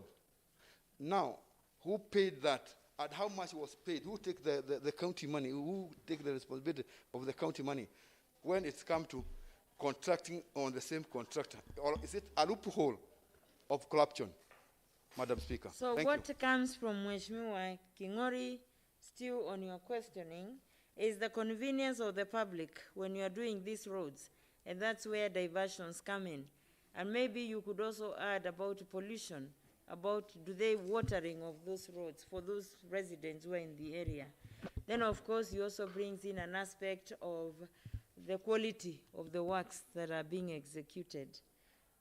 We have Honorable Majority Leader, Honorable Museku. Welcome to you, Honorable Kituku, and Honorable Nicholas. Thank you, Madam Speaker. And we just give the questions so yeah, that Madam you can Speaker, take them. I heard that the CEO saying that they have competent engineers. And Madam Speaker, we don't live in space, we live in Machakos. Madam Speaker, with my experience, a contract has got conditions which must be fulfilled. When you say other works are going to be done in-house, Madam Speaker, now you cannot have a completion time. The reason you are giving now the drainage and the tarmacking to another two different contractors. The in-house doing the hard works. Like now, Kedine Road has stalled because of the in-house. There is also interest in the contracts. When you don't pay on time. And when you don't complete on time also, there's interest from the client, which is supposed to be done. When you look at these projects, all of them, they have stored what we are talking here. Madam Speaker, generally, this is because misadvice of our engineers. I don't know whether we have engineers in this county, maybe, unless we look at their papers. Because there's no way you can give earthworks, you can give tarmac, you can give drainage to a different contractor. Those things come together. They must go together. Madam Speaker, and that's what we are doing even now. When you look at this, what Honorable Ndawa is saying, all these roads, there's in-house generally. And when you look at the money we are spending on it, and the time factor, I don't understand, CEO, whether you have competent people to do pre-qualification and also to do the BQs, to give out the contracts. Let me tell you, for example, Madam Speaker, I don't know why sometimes we go out and then we try to cheat. Maybe CEO Kasifu was not around when the Kilimani Mwala Road was being done. He's saying they did the same. No, it was not the same. Let me maybe clear. Sorry, I want to clear that. I meant Masinga, Kivandini Masinga Road. Sorry, but correction. you said, yeah, you said Kivandini Masinga. Oh, okay. Yes, that one I will agree if you did the same. But Mwala, Kidimani was done in a different way. Majority Leader, yes, yes. Because now you're talking of the quality of works. Yes. We have identified the questions which he needs to address. Yes. So that when he responds, then now you can tell him what you are saying, that the roads are of quality, is not true. Because we don't live in space, we live here, and we've seen the quality is not okay. What I wanted to emphasize is about the 3 roads which they are doing in-house. Is when he said they have competent engineers, Madam Speaker. He said it. Yes. And what I'm proposing, if we are going to make any progress, is we pose a question direct to him. Yes. Then when he wakes up and he makes the response, now you can now react again to him and tell him, you saying you have those competent engineers, they are not competent. Those 1, 2, 3. Yes, Madam Speaker, these roads, we know the situation the way they are. And what I wanted to correct him when he's coming to tell us, I want him to tell us when he do the other works done by in-house, what are we saving? And the quality of the work, who is going to be responsible when they have different contractors on the same road? And that's where the committee notice a few things which are which are not done correctly. Therefore, I wanted him to tell us economically what are we saving as a county when we do that kind of business. Very Thank good. you. So the other question you address is, what is the economic sense of what you have done, that modality of doing those works? Honorable Museku. Thank you, Madam. Mine is just a quick one in summary. Just to add on to what Majority Leader said, I think the submission which was made by the Honorable Member for Mua is that this road is at 30% completion. And when I look at the papers which have been given here, I see that the tarmacking of Water Phase 1, in-house, what you call the earthworks, or whatever it is at 80% complete. And then I note that the real tarmacking is at 36%. Yet the drainages are at 100%. Is it possible to do drainages and finish them before you do the tarmacking? What comes first? Because the best of my knowledge, you prepare the ground, you tarmac. Drainage is actually the last thing. Through the Speaker, it's the other way around. Through Madam Speaker, the drainages come first, and the drainages have done to completion at 100%. I'm not talking about culverting. Yeah. Culverting. Culverts, that is okay. They come before. Even the line drainage. Even the line drainage. We have been seeing the roads being constructed, and that's why I'm questioning the engineers, the way he's saying we need to look at their papers, because how do you go ahead and finish completely? Madam the Speaker, allow me the to drainages of the clarify. water, and then on top of that, I'm just asking, Yeah. from what I've seen. And I'm responding. Let me finish the question, then you'll be given a chance to respond. If a road is being tarmacked, you are telling me we'll come on the side and do the drainages, finish them, everything, and then after that we do the earthworks, and then after that we put the tarmac. Is that how you do it? Yes, Okay. the So drainage is. Hold on, you're not responding now. Remember, you have so many questions to answer. What comes from what Mheshimiwa Museku has said is to explain to this House the different stages of implementing these roads. You have to tell us we are lay people, assume that. You will tell us whatever it is that you start and what you end up with. Okay? To complete the project. We have Mheshimiwa Kituko.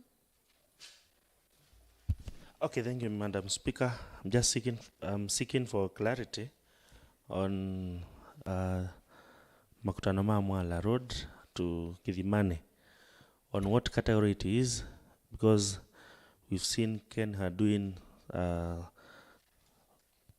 some projects there, and also we can see the county government doing some in-house works, and also there's a contractor that was given some work to do in regard to pothole improvement. So that we can get clarity on whether it is a county road or a national government road to avoid double allocation.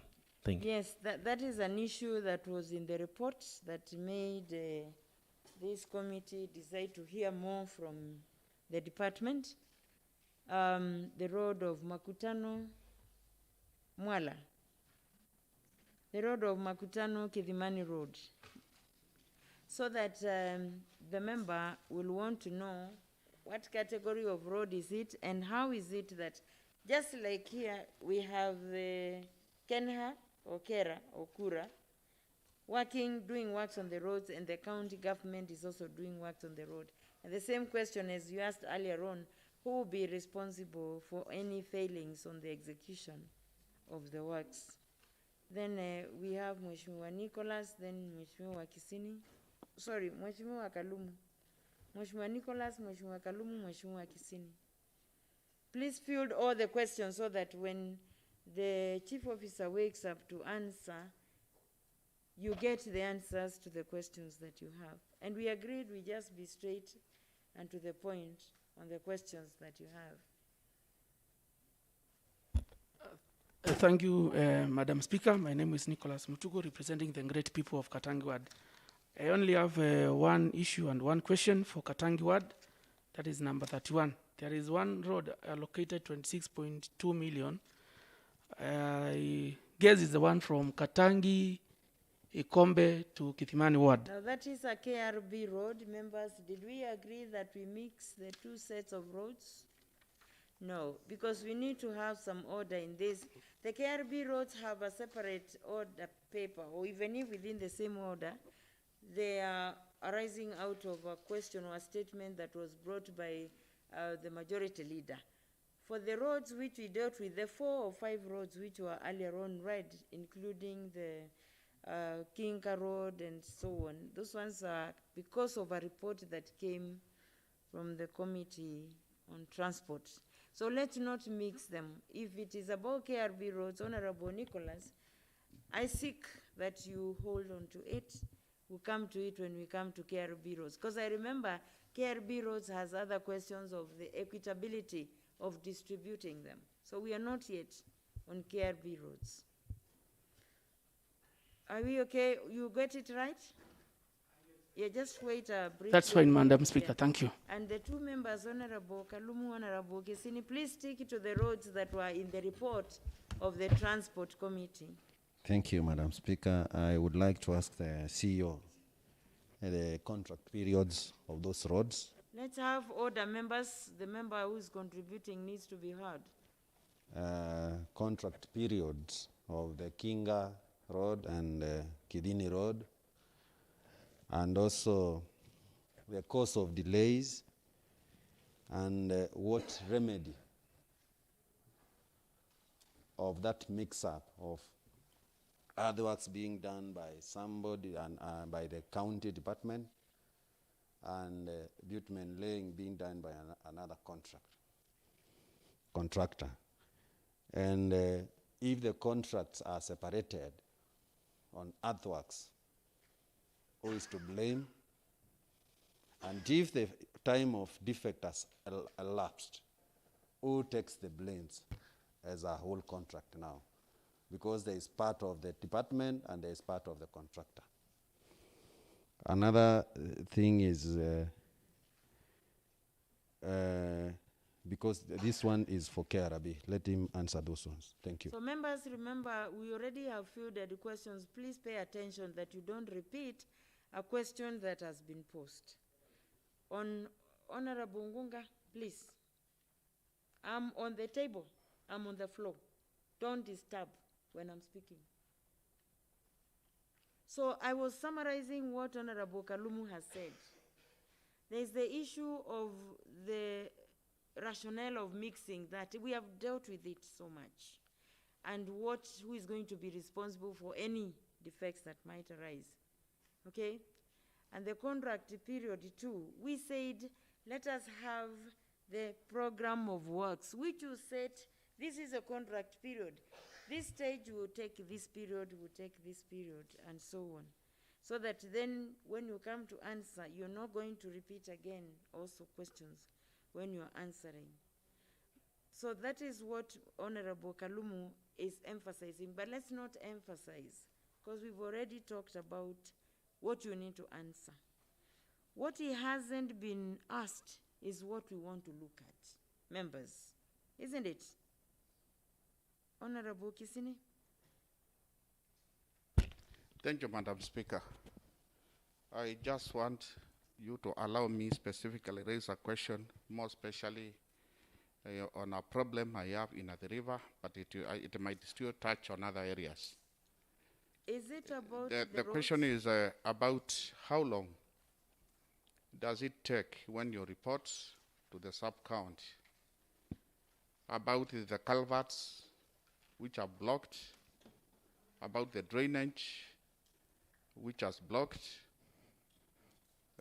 How long does it take? Because I've reported such a matter whereby a drainage has blocked with the soil, and I've been requesting for a backhoe. And that question goes to, do sub-counties have a machinery which can unlock such situations? And then, on top, I'm also asking about bridges. Bridges still are road, which might be washed away. I have one which I've reported, which I've written, and the office might be aware. If the waziri and the chief officer are not aware, they can trace their records, which is almost getting washed away by the rains, which needs to be repaired again. Thank you, Madam Speaker. And I'm speaking about the river. Okay. Now, another question that arises from the submissions by the member is about maintenance of the roads. And then tied to that is about dealing with emergencies arising on the roads that needs urgent attention. This officer, hold on, you. When I'm talking to the officer, you don't talk to them. What's your name? You. Please. There are procedures of matters being handled in this house. You divert his attention to what I am telling him. So when he raises, what is he going to tell us? So it is a question of maintaining those roads and dealing with emergencies. And there's a road somewhere in I think it is Kangundo West, around Komarok, around Kadana. They were saying that somebody was swept away because of a bridge that had been reported and it had not been attended to, just in these recent rains. So that is the kind of emergency situation Commissioner wants you to address by way of maintaining the roads. Because if lives are lost, you can see where we are heading. We are inviting suits against the county government. because they'll come and say the county government failed to maintain these roads, and our relative died as a result. Honorable Nziva, we are still fielding questions to him. Thank you, Madam Speaker, the present members around. My name is Jacqueline Ziva, member representing the people of Ikombe Ward. One question, one concern that has not been raised. Honorable members, my people perish because of lack of information. When we are doing any works, KRB, even these major roads across the county, across any country, we are supposed to do public participation. Most of the people perish, most of the people go astray because they don't know the scope of works. They don't know the BOQs. If at all we will be doing public participation to these roads, to everything, I think people will not be complaining. So I think public participation is very key. Thank you, Madam Speaker. Yes, now, Madam Ziva, Honorable Ziva, has raised the critical issue of public participation.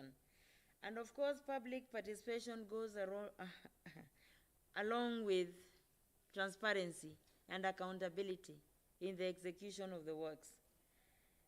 And it has also an aspect of public or civic oversight, because they are the ones who consume the services.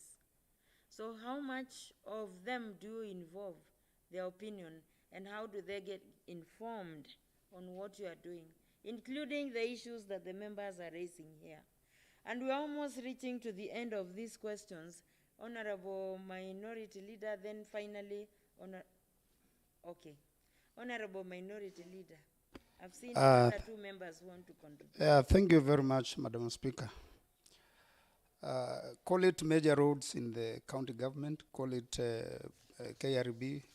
There are some general observation and procedures, Madam Speaker, that we should be questioning our county executive, because there are procedures in every government projects, Madam Speaker. And in this regard, the transport department. At the start of everything, normally, Madam Speaker, we get adverts. A certain projects, we get adverts. And after the adverts, the project are awarded to a certain contractor. That is, they normally identify the project, adverts are done, then awarding are done. And this is in support to what Madam Ziva said. There is normally public participation, Madam Speaker, in whatever project, whether it is a major, whether it is a KRB.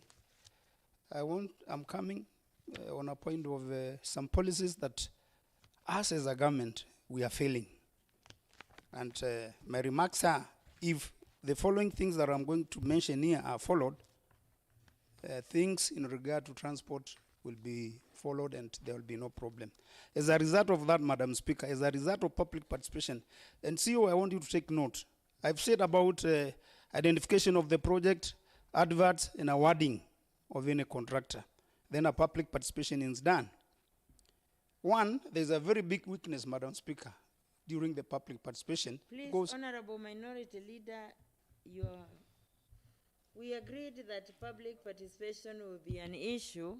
So we leave him to say what they've been doing on public participation. Then you come and say it hasn't been effective.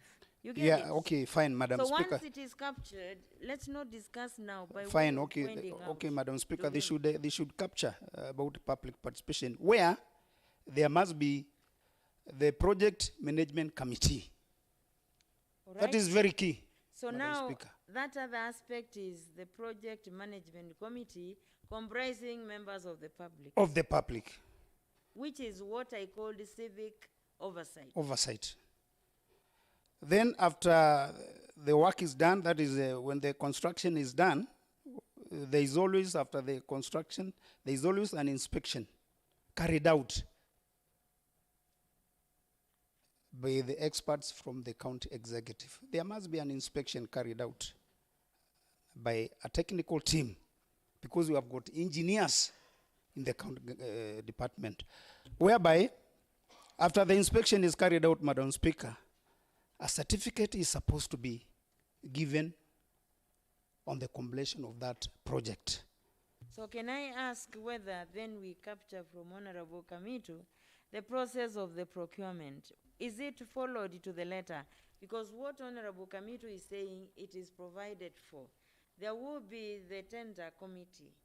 There's going to be the Yeah, they have got all the, yeah, implementation. exactly. Yeah. Honorable Kamitu, please. There's also going to be inspection and acceptance committee. So Exactly. is the process of procurement followed to the letter? That's all question we need to put to him. And Then a you certificate, give yeah, us the details. yeah, Madam Speaker. Then, after a certificate is done, on the satisfaction of the inspecting officers with the PMC, that is the Public Management and the Project Management Committee, then outrightly after that, what is next? Payment, Madam Speaker. But is it carried out in that? Because this is where we are going wrong, Madam Speaker. If such procedures are carried out, Madam Speaker, end result, payments. If the payments are not carried out, are not paid, Madam Speaker, then that is when you find they are pending bills. And this is the problem. So, my simple question would be to, are these procedures carried out? Because if they are carried out, we would have no such problems. Madam Speaker, as we go ahead, let me rest my case because these are the answers we are supposed to get. Then from there, Madam Speaker, for us to move, kwa ile masaa ambao tumepatiwa leo, let's talk about the major projects, the KRB. Then we come to the grading programs. If we follow those procedures, honorable members, we are going to arrive at a very, very, very procedural interrogation today. Otherwise, we are not beating up the bush, but we are going to waste a lot of time. If we could follow these procedures, Madam Speaker, at the end of everything, we will come up with a conclusion of where we are supposed to do in regard to transport, because there are those KRB, there are those major roads. Then we have got the grading program. We have got equipment. We have got our personnel. We have got equipment. If they break down, what are we supposed to do? So, Madam Speaker, if we can go on that procedure, we are going to finish up our today's interrogation in a very amicable way. Thank you, Madam Speaker. So thank you, Honorable Minority Leader. What arises from him, which you need to capture, is about the other roads, the grading and the maraming. There are roads which are marammed, there are roads which are graded. It's good to capture that category of roads as you do your report. Members, please, if there is no question, if there's a question which has been asked, don't repeat. And now, if you repeat, I'll just tell you to sit down, okay? You will suffer that. You get what I'm saying? Yeah, because we must start having the answers from him. So if you know you are repeating, even if it's about your road, just leave it there if the question has been posed, because the answer will cover your road. Honorable Musiemi. Thank you, Madam Chair. I'm Honorable Musiemi for Kangunda North. Madam Speaker, Madam Chair, my question goes to the department, and actually on the percentage. Madam Speaker, as you see, the load, Kidini Fota load, they are giving us the report as at 80%. Madam Speaker, it shows that what they call in-house has done the 80%, that is earthworks, and the honorable member from the ward said Did we talk about current status of the roads? Do you have a question? Mr. Kasivu, did we pose to you a question on the current status of the roads? Yes. Honorable Musimi, you are heading to the same question. Let me, Madam Speaker, finish. As the honorable member from the area said, the malam is there in heaps. So, Madam Speaker, it shows what is remaining is very little. And my question to the department is does the department lack the machine just to spread what is remaining, to spread the malam, to pave way for the other contractor to finish what is remaining, that is putting malam, making the tarmac. Thank you, Madam Speaker. Right, the question you already have. But now, members, I repeat, please don't repeat a question which is already put. Haijalishi hata ikiwa una twist uiweke namna gani, it will still be the same question. Honorable Masesi. Thank you, Madam Speaker. I'm Cosmas Matungulis to the MCA to this County Assembly and a member to the Transport Committee. Madam Speaker, I will be very brief, although it's a general observation.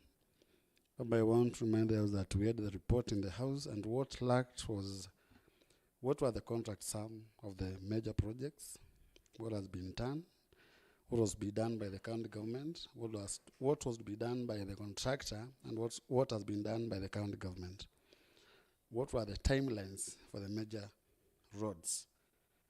And if it is legal to have a contract, to have a project being done by a contractor and a county in the same time. Thank you, Madam Speaker.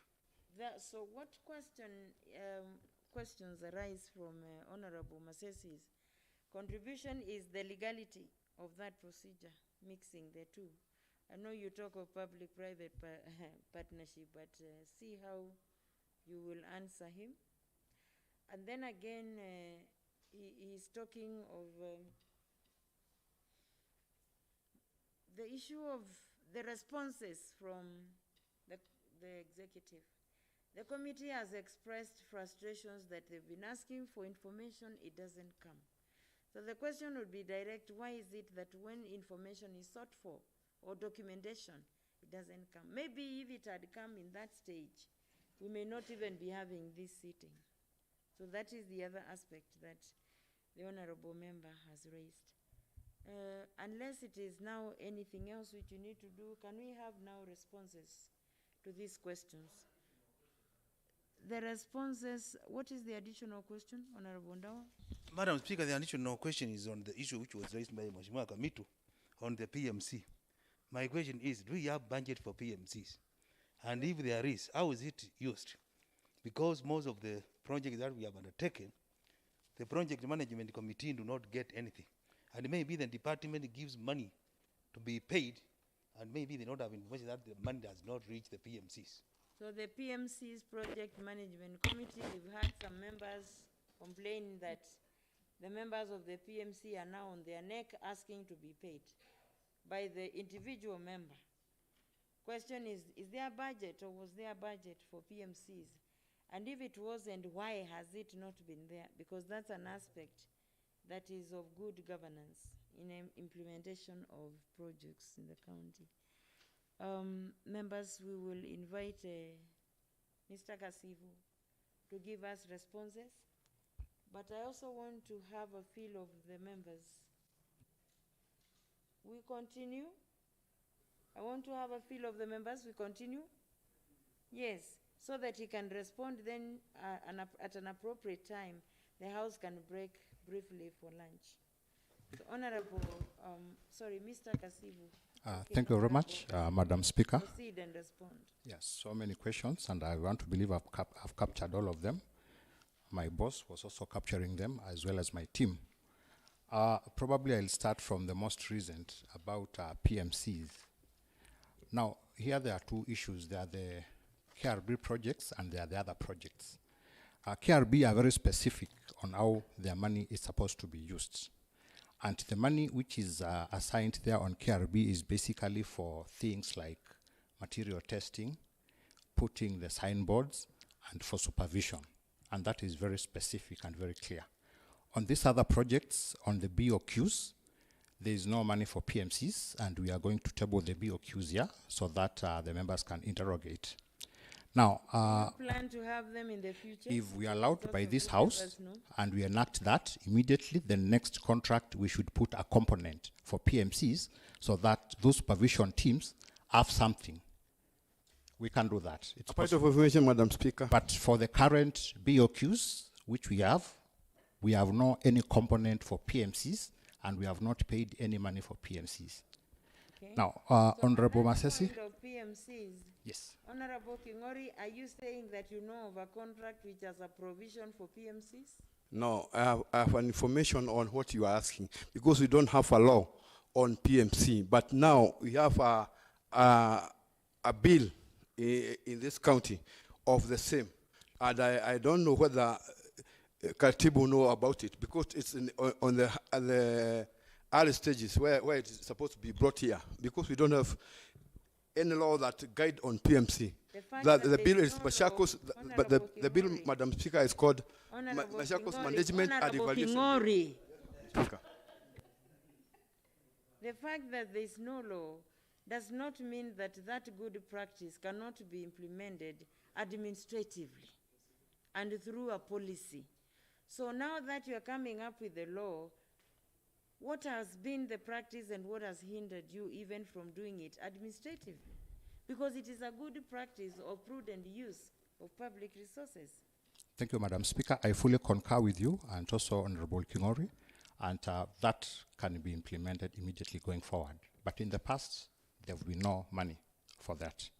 Now, Honorable Masesi asked about the contract sum. There's a member also who may ask, so what happens to those PMCs who have been sitting and they are demanding for money from some of the members? But a question also arises, who formed those PMCs? On whose instructions were they formed? Point of Get it? information. Yes, I'm getting it. About that point. Yes, Madam Speaker. Mm. You know, it is always a requirement by the engineer when they come. When we are doing the public participation, they say there must be a PMC. So now, I don't know if it's a requirement when you are doing the PP.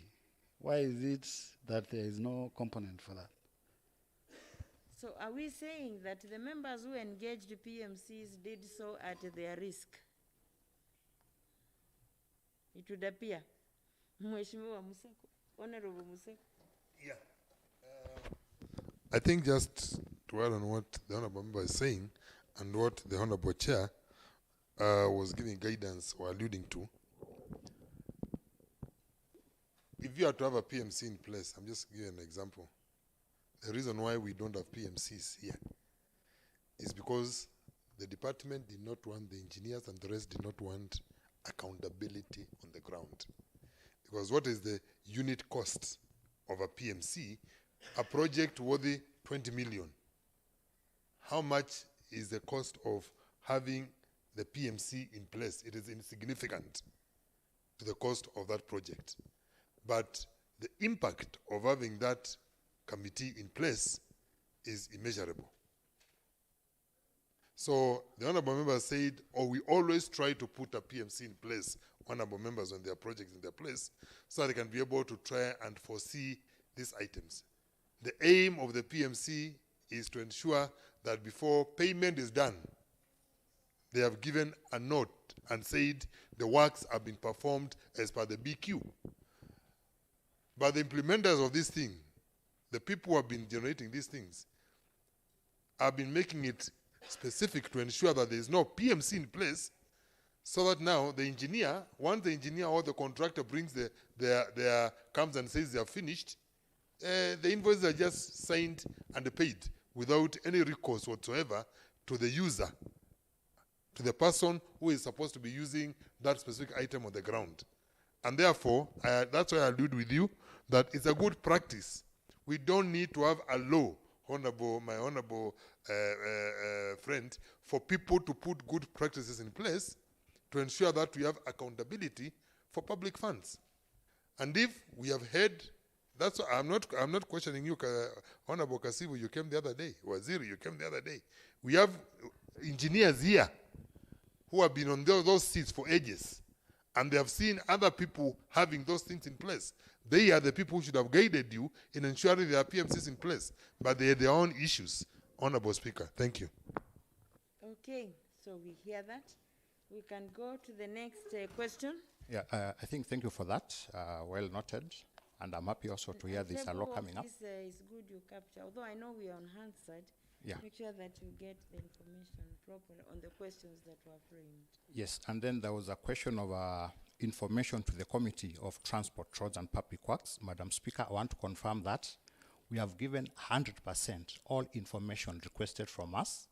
We've attended all the sessions on time when asked to attend by the committee. And I would stand to be corrected if there's any information we've not given to the Roads and Transport Committee, kindly it can be tabled. We've given 100% and on time. Thank you. Now, it is on record of this House, Hansard, that they expressed frustrations, actually, for the matter to be referred to this committee.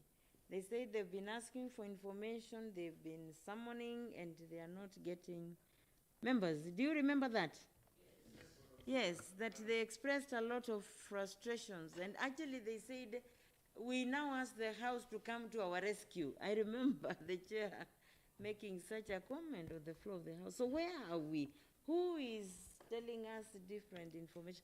And the good thing is we have members of the committee. Just a moment, sit down, Mr. Kasivo. We have a member, we have Honorable Museko. Go ahead and let's hear also the member. Personally, Madam Speaker, what I would say is, again, is on the issue of double standards, which you seem to be having here. Because the officers here have said they have given all the information. And like you earlier on alluded to, we have been here for 5 years. So even for me also, my question is to my fellow colleagues in the committee.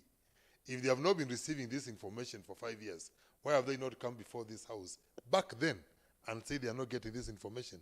So I also allude with you and also allude with the chief officer that if there are issues which you have requested before and you have not been availed, then they should have been brought, we should have been having these demands being brought before the House, not 4 months to the elections, but back then when the committees was performing. And therefore, that's why I tend personally to agree with him that as far as is concerned, he has given all the information. Otherwise, we would have earlier on here been discussing on missing information. And for that reason, Madam Speaker, the chair of the committee is not present today. Thank you. Right, I hear that. So, on record, the information is that all reports have been given. Are you a member of the committee? Yes, Madam. Honorable Musimi? Madam Speaker, yes, I am a member of the committee. Of the Transport Committee. Transport and Roads Committee, Madam Yes. Speaker. Madam Speaker, what we were requesting, Madam Speaker, is a document on the major roads, in the document for count major roads. Madam Speaker, that is the document we were requesting for, and I think the Secretariat of the committee can answer for that, Madam Speaker. All right, now, the documents that are in question, which were being asked for, are on those, are they 5 roads or 4 roads? Members, Yes, read yes, for Madam me, Speaker. members, read for me the roads that are on the report that was brought to this House last week by the Transport Committee. Madam Member Speaker, there who are has- 5 roads. Go ahead, Honorable Masesi. We have the Kinka, is listed there on the questionnaires. Kinka Yes. Airways Road. Okay, Kivini so Water let us Road. hide the invitation letter. The ones which the committee indicated before this House that it doesn't get the information when they ask for is on number 2 question. That's Kinka Airways Road, Kidhini Water Road, Matu Hospital Loop Road, Matu Equity Lane Road, Mwala Kidhimani Road. So the information which was captured on the Hansard is that they have been asking for information, for details and documents on those roads, but they have not been forthcoming from the Department of Roads and Transport, of Transport and Roads. So that's why now the members here are wondering, is it you who has failed to give the information, or is it the committee Probably. that has not brought the right information? Probably, Madam Speaker, maybe that might not be directed to when I'm there with Madam, but any information asked to us, we have religiously, faithfully, and on time provided.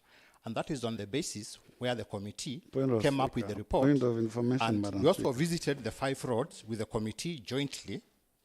And when they prepared the report, of course, did not come back to us before it was tabled. Otherwise, if it came back to us, we could have made the clarification.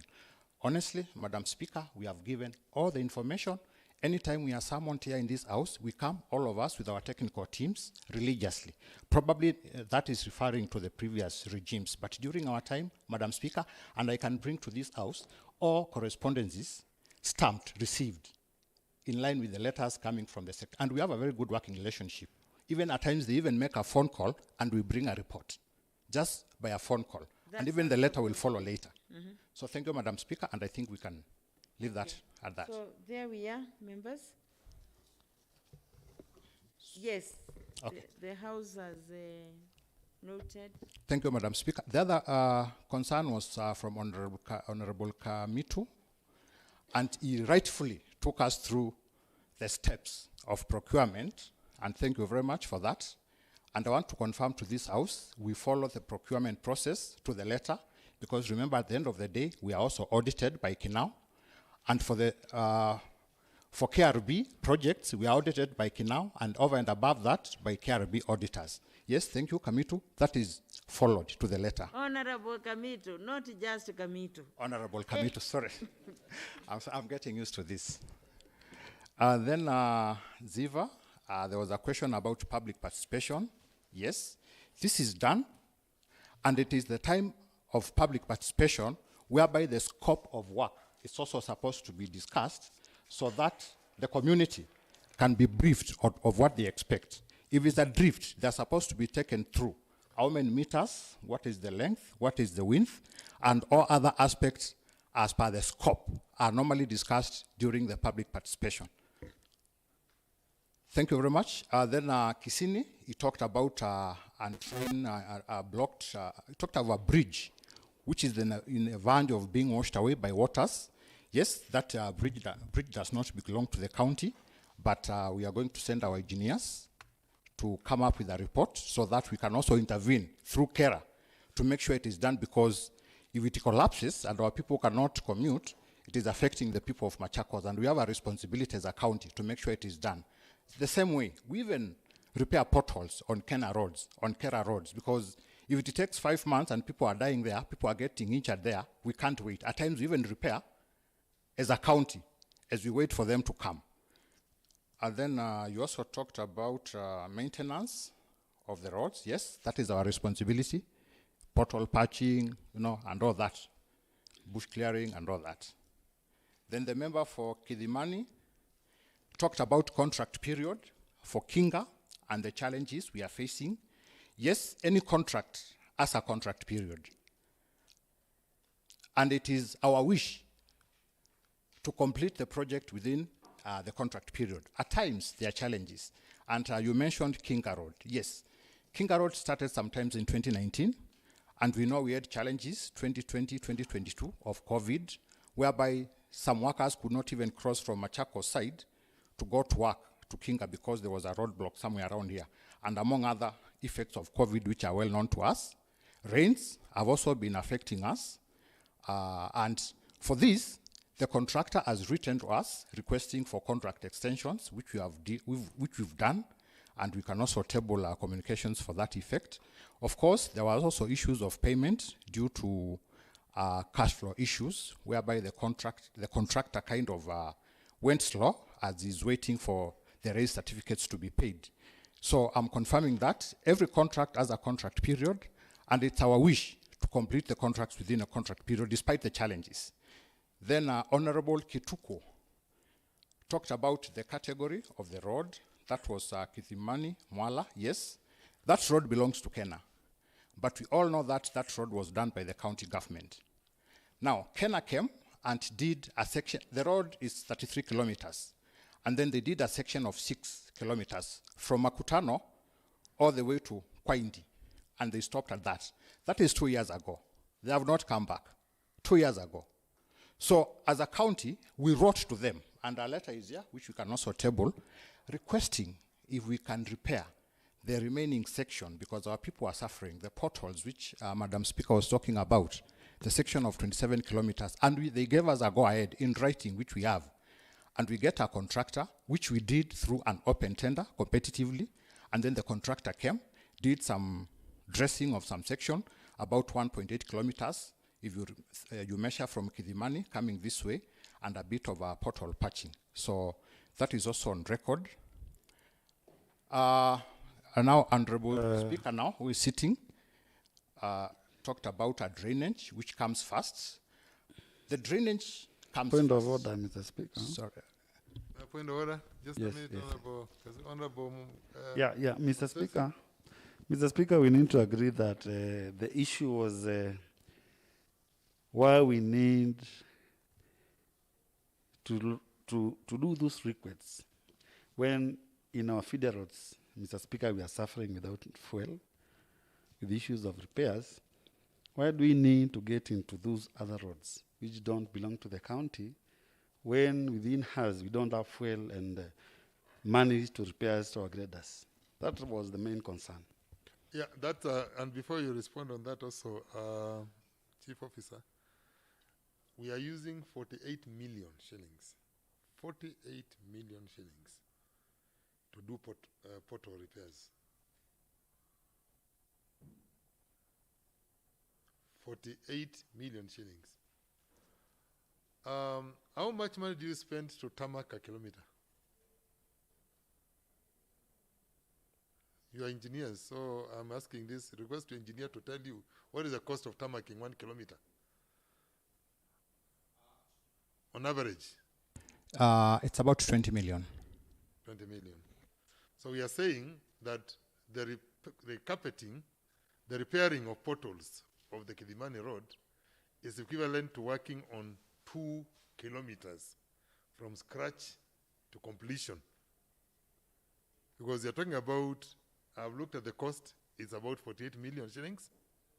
And this person is only doing repair work on the roads, which is going to be equivalent to somebody starting from scratch and tarmacking 2 full kilometers. Am I getting myself right? Yes, yes, Honorable Speaker. Okay. So, as I said, 1.8, the money went to 1.8 kilometers was recarpeted. It's like from the base, from Kidimani side coming this, and other sections. Then over and above that, we did now pothole patching, recarpeting and pothole patching. Yeah, thank you. So we talked about a drainage. The other member also mentioned something, sorry. It's important to note that if you give 100,000 per ward, is 4 million shillings for fuel. If you give 200,000 shillings, is 8 million shillings. What that honorable member is asking, and what I'm also asking, is what has made it so impossible that you could not spare 8 million shillings to give each ward 200,000 shillings for refueling graders to work on grading their facilities, yet we can be able to get 48 million shillings to recarpet some tarmac road. You understand what you're talking about here is prioritization. You're very clear. Because 8 million will work on 40 wards. 48 million is working across 3 wards. You're very clear, I get you. Go ahead. Thank you. So the issue of drainage and tarmacking, what comes first? Here we are talking of culverts, laying the drain, box culverts.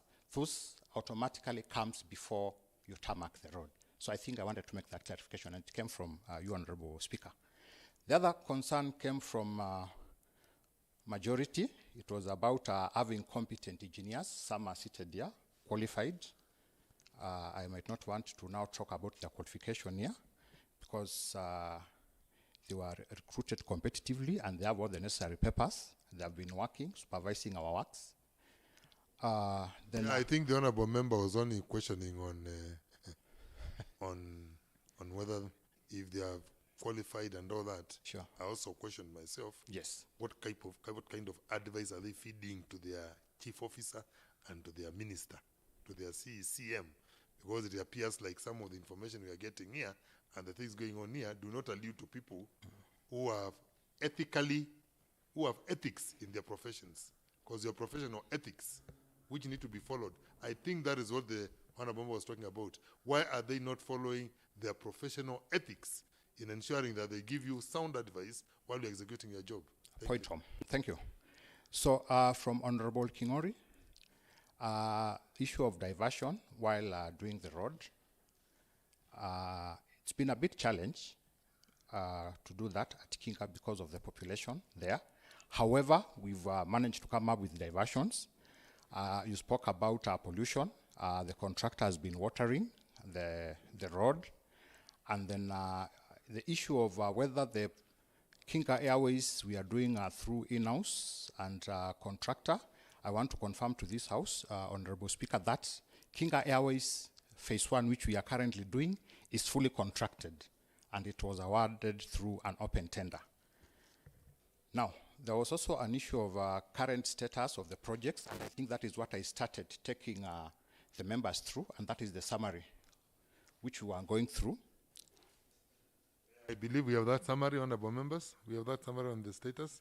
Unless there is somebody with a question on the summary of the status. Yes, Chair, you know, we need to agree that we, as a committee, we don't have an issue with the department. In fact, we agree they have done exemplarily good. Our main issue was about the major roads and the information which they have given us. So we need to, we've not accused the department of not giving the information. Okay. The issue was about the major projects, the major roads. And now they have given us the major roads. Yes, Mr. Speaker. So you are okay. Yes, sir. Thank you. Go ahead, Katibu. Thank you very much, Honorable Speaker. Then someone spoke about KRB, but I don't know whether I can respond now. KRB. Someone asked about the main challenges in executing KRB projects. And I would say one of the main challenges may be the expansive road network vis-a-vis the amounts received for roads maintenance. For example, our road network is close to 5,000 kilometers of roads. When you look at the budget we get, we might not be able to do all those roads, so that is a challenge. And then at times, there is lack of adequate supervision of vehicles, whereby our technical teams can walk around. And then at times, once we are given that money, there is no money for rehabilitation or development of the new roads, because only what we get is for routine maintenance of the existing. Once we are done, they don't come back and give us money for maintenance and development.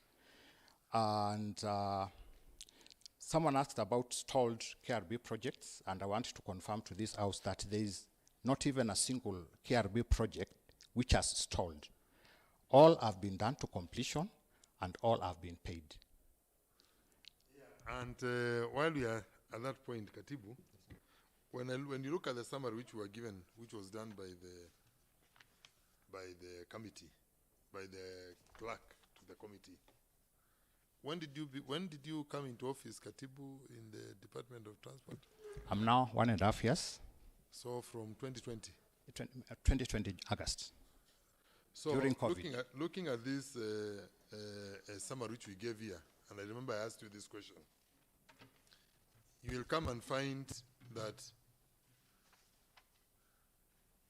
some wards were allocated, and this is why I'm talking about professional ethics again.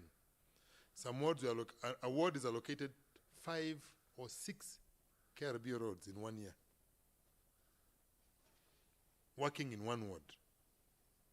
And then when you go, you find the same year, there are wards which do not get a single road. You understand what I'm talking about? KRB roads is money supposed to be shared equitably across all 40 wards.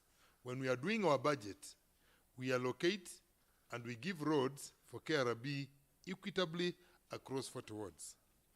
But we have noticed that we have, and be very careful when you're responding to my question, because the data is, we have the data with us. For example, if I go to Mua Road, Mua, 2017, 2018, they have a road of 21 million, 2.7 million, 10 million, 3.5 million, 4 million, 2.4 million. 1, 2, 3, 4, 5, 6. 6 roads in one ward. And when you go in the same year, Ikombe, Kidimani, there is nothing. Ikombe and Kidimani itself has 0. You come to Mudwani, there is nothing. You go to Kadhiani, Metaboni, there is nothing. You go to Kaviani Central, there is nothing for that year. So what criteria was being used by the people in allocating KRB roads? Honorable Speaker. Go ahead, Madam CCM. Yeah, I would want to respond.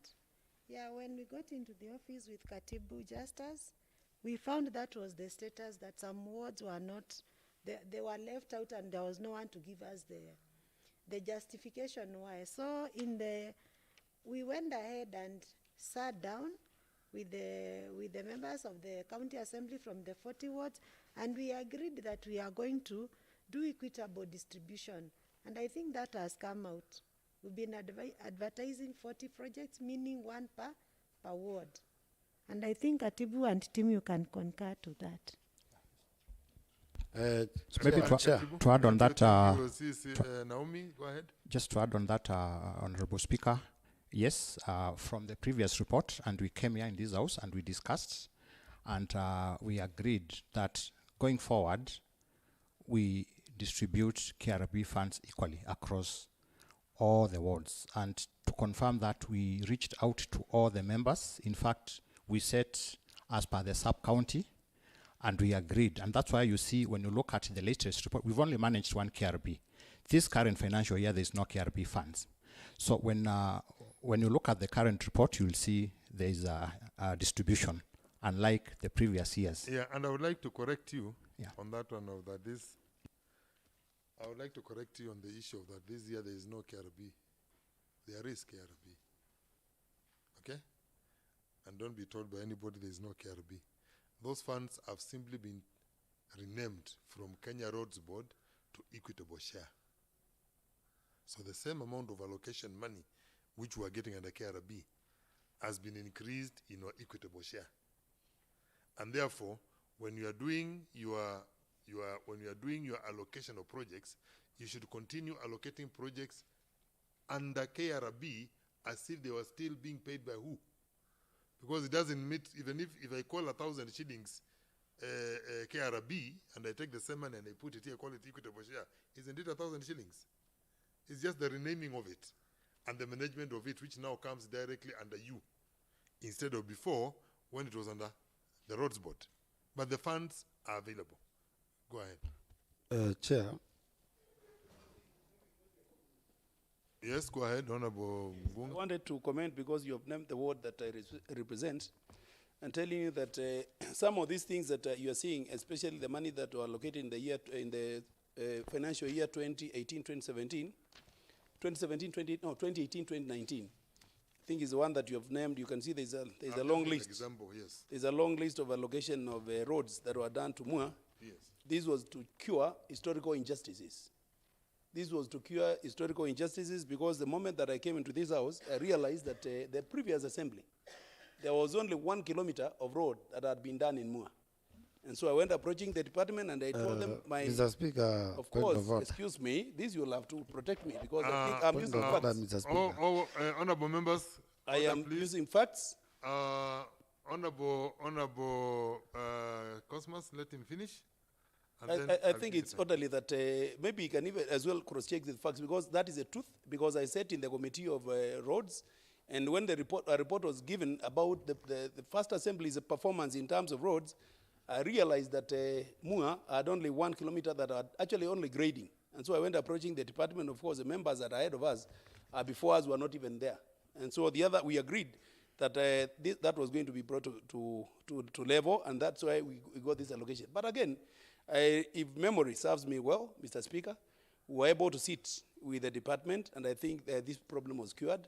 And I think if you look at the preceding years, I think the allocations have been fair and almost fair. They've almost been fair. I am saying this because, Mr. Speaker, Mua has been used very many years as an example of where favoritism has taken place. But also this also depends on the representative. Mua happens to have one strong representative in the name of Ngunga who knows how to engage. And this is also very important. It's also a challenge to other members that we also need to engage departments because development is done at the level of departments. You also need to go and engage these departments to get these allocations here. Mr. Speaker, Point of information, Mr. Speaker. Point of order. Mr. Speaker, I want to challenge. Point of information from Honorable Kingori. Honorable Ngunga, you may resume your seat. I would like to inform the honorable member that there is no engagement when we pass budget here. We give budget on program-based projects. All things are done in this house, not in the executive. The executive know their jobs. And I don't think there's somebody who have asked to be guided on how to do his jobs. Thank you, Mr. Speaker. Mr. Speaker, just to add on. Yes, Honorable Cosmos. I was just trying to, maybe the honorable member needs to withdraw, Mr. Speaker, when he says that it was a cure to injustice. Mr. Speaker, we cannot, we cannot cure to one ward. We have many wards which got nothing on the previous years. And Mr. Speaker, that's why we always push for equity when the departments are giving these projects to the wards. Mr. Speaker, my thinking was the issue where maybe why there is a lot of money is, remember when we were given the 15 million, the governor gave us that bigger hand to choose what we want to be done in your ward. Maybe some of us chose a lot of the chunk, the bigger chunk to go to the roads department. Maybe that's why there might be no equity on how the monies were disbanded. But when the honorable member tells us that we have to go to the department and engage, Mr. Speaker, that one will be heading to the wrong direction because there must be equity. More information, Mr. Speaker. Excuse me. Thank you. Let me give guidance on this. Information, Mr. We Speaker. need to move forward. Honorable Ndawa. Judas Ndawa, just a minute. You may put off that machine so that I can be able to talk. The issue is this, so that we can be able to go forward, because we'll keep going around here, and I want Katibu to finish on his submission. This is a house where each honorable member who sits here is equal to the other honorable member. There is no one member here who has more representation than the other. And that's why you can see everybody sits on one seat. There's nobody who sits on two seats. A member per seat. The budget which is done here is a budget which is done and distributed equitably across 40 wards. This issue of engagement, because you know the honorable member, when he wakes up and he says that the other honorable members did not engage, you are now accusing the honorable members of not representing their people, but their representation they do is to pass a budget which is shared equitably. That's what they do. So if there has been issues which have led to otherwise, my guidance would be that let the department take note of that and ensure that things are done equitably going forward to avoid such incidences where, because what will happen is this. I always say, do unto others what you would have them do unto you. Never make a legislation, never make a decision based on the fact that you're in power today. Tomorrow somebody else will be in power. And they look at your ward as having gotten historical injustices and ignore it for the next 10 years. So will what we'll have done in those 5 years save you over the next 10 years when a different person comes to power? So we need to be doing things in a way which, whether I'm here or I'm not here, that thing, whatever decision I make, is applicable to all. If you do not do equitable distribution of resources, the next person who comes to power will look at all these wards which have been allocated so much money and they say, you, Ekombe, and for example, come and say, this particular ward has historical injustice, they got too much allocation of funds. So over the next 10 years, when they will be in power, and believe you me, power is changing hands soon, matter of months, we'll have a different person in that office. Now, are we going to be having historical, I will wake up and say, for example, now, am I supposed to wake up and say, Mua got 20 roads to solve historical injustices. Mumboni North got only 3. So, whoever is going to be there will now come and say, Mumboni North, we are going to give you 15 projects to cure historical injustices. You cannot run a county as if you are running a kiosk. So the best way to do these things is to ensure that there is equitable distribution of resources across all wards without favoritism, because the minute you bring in favoritism, then now you are no longer having equitability in the things that you are doing, and you are seen by the public to be biased. That is the truth of the matter. Katibu, you may conclude on your submissions. Thank you. Thank you. I think this is very important information. It is going to one of the roads. Honorable Judas, I had not given you permission yet, but you have spoken. Okay? You sorry. wait until I tell you to speak, because I told the Katibu to conclude, and then you just said, Mr. Chair, and you woke up. I had not told you to speak. Go ahead, Honorable Judas Ndawa. Oh, thank you, Mr. Speaker, sir. I just want to inform the House and also the Chair that as a representative of the people, we don't need to represent our people only in the House, but we also need to represent our people where the resources are being distributed. Mr. Chair, I want to inform you that, and the Chair, and the entire House, that one time, His Excellency the Governor called all the elected MCAs to come and give the project that they wanted to be done in their ward. And some members of this House ignored the call. So that is the time when some ward got project, others not get project because they not show up. Point That of is the information you have to information, give. Honorable Chair. Thank you Point very of much. We information, will Honorable remember that Chair. in future when you are not in office. Point of information, Honorable Chair. Mr. Kasivu, please go ahead. Thank you very much. No, the right office. Honorable Kasivu. Thank you very much. So I was talking about the last KRB road, which I said they were equitably distributed, and we consulted all the elected MPs, including yourself, Mr. Speaker. Now, there was also a question of someone asked about the 15 million projects. Now, these 15 million projects, if you remember, they were supposed to be distributed across the departments, not only the roads department. And if you remember, we all went to a certain hotel, I can't remember which one, Manzoni Hotel, whereby we agreed on how we are going to share these 15 million. The Department of Roads, Transport and Public Works, we gave you a 3 million project. Again, equitable distribution is again coming to force. Can I cut you short? Yes, please. Can I cut you short, please? Please, it's important to be truthful with ourselves. We are talking about Kenya Road Board. We never went to sit down to discuss 15 million was not inclusive of KRB.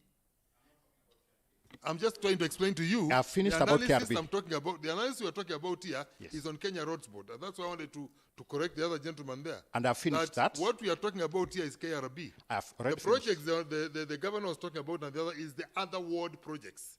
But this one's is a specific fund meant for equitable distribution across all 40 wards called Kenya Roads Board. Right. So let's not mix what we approve here under access roads and what we approve here as KRB. Chair, Yes, Katibu. Honorable Kisila. Just a minute, Honorable Cosmas. I think- Honorable Kisila, then I come to you. I Honorable think, Chairman, with all due respect, the Katibu has actually said that, and I'm a beneficiary of previous projects, and I went vying for them. I went actually looking for them. It was before handshake. Okay, after handshake, Katibu and Waziri are here. They have actually been doing sharing of projects equitably. And we have agreed, and he has actually agreed, that there was unfairness that time. So if he has agreed, let's move on, Chairman. I am with you. Chair. I'm not refusing. I'm just trying to refute something which Honorable Member here said. I know the historical injustice. I'm not talking about you. I'm talking about an Honorable Member. Mr. Chairman. who is Honorable Ngunga. Yes, please. I've not given you permission to talk. But you When must finish, then I'll give you time. Okay. Katibu, can you conclude? Sorry, Chair, can I say I was something? just Because finalizing. You had given me that chance. I was just finalizing on the 15 million projects.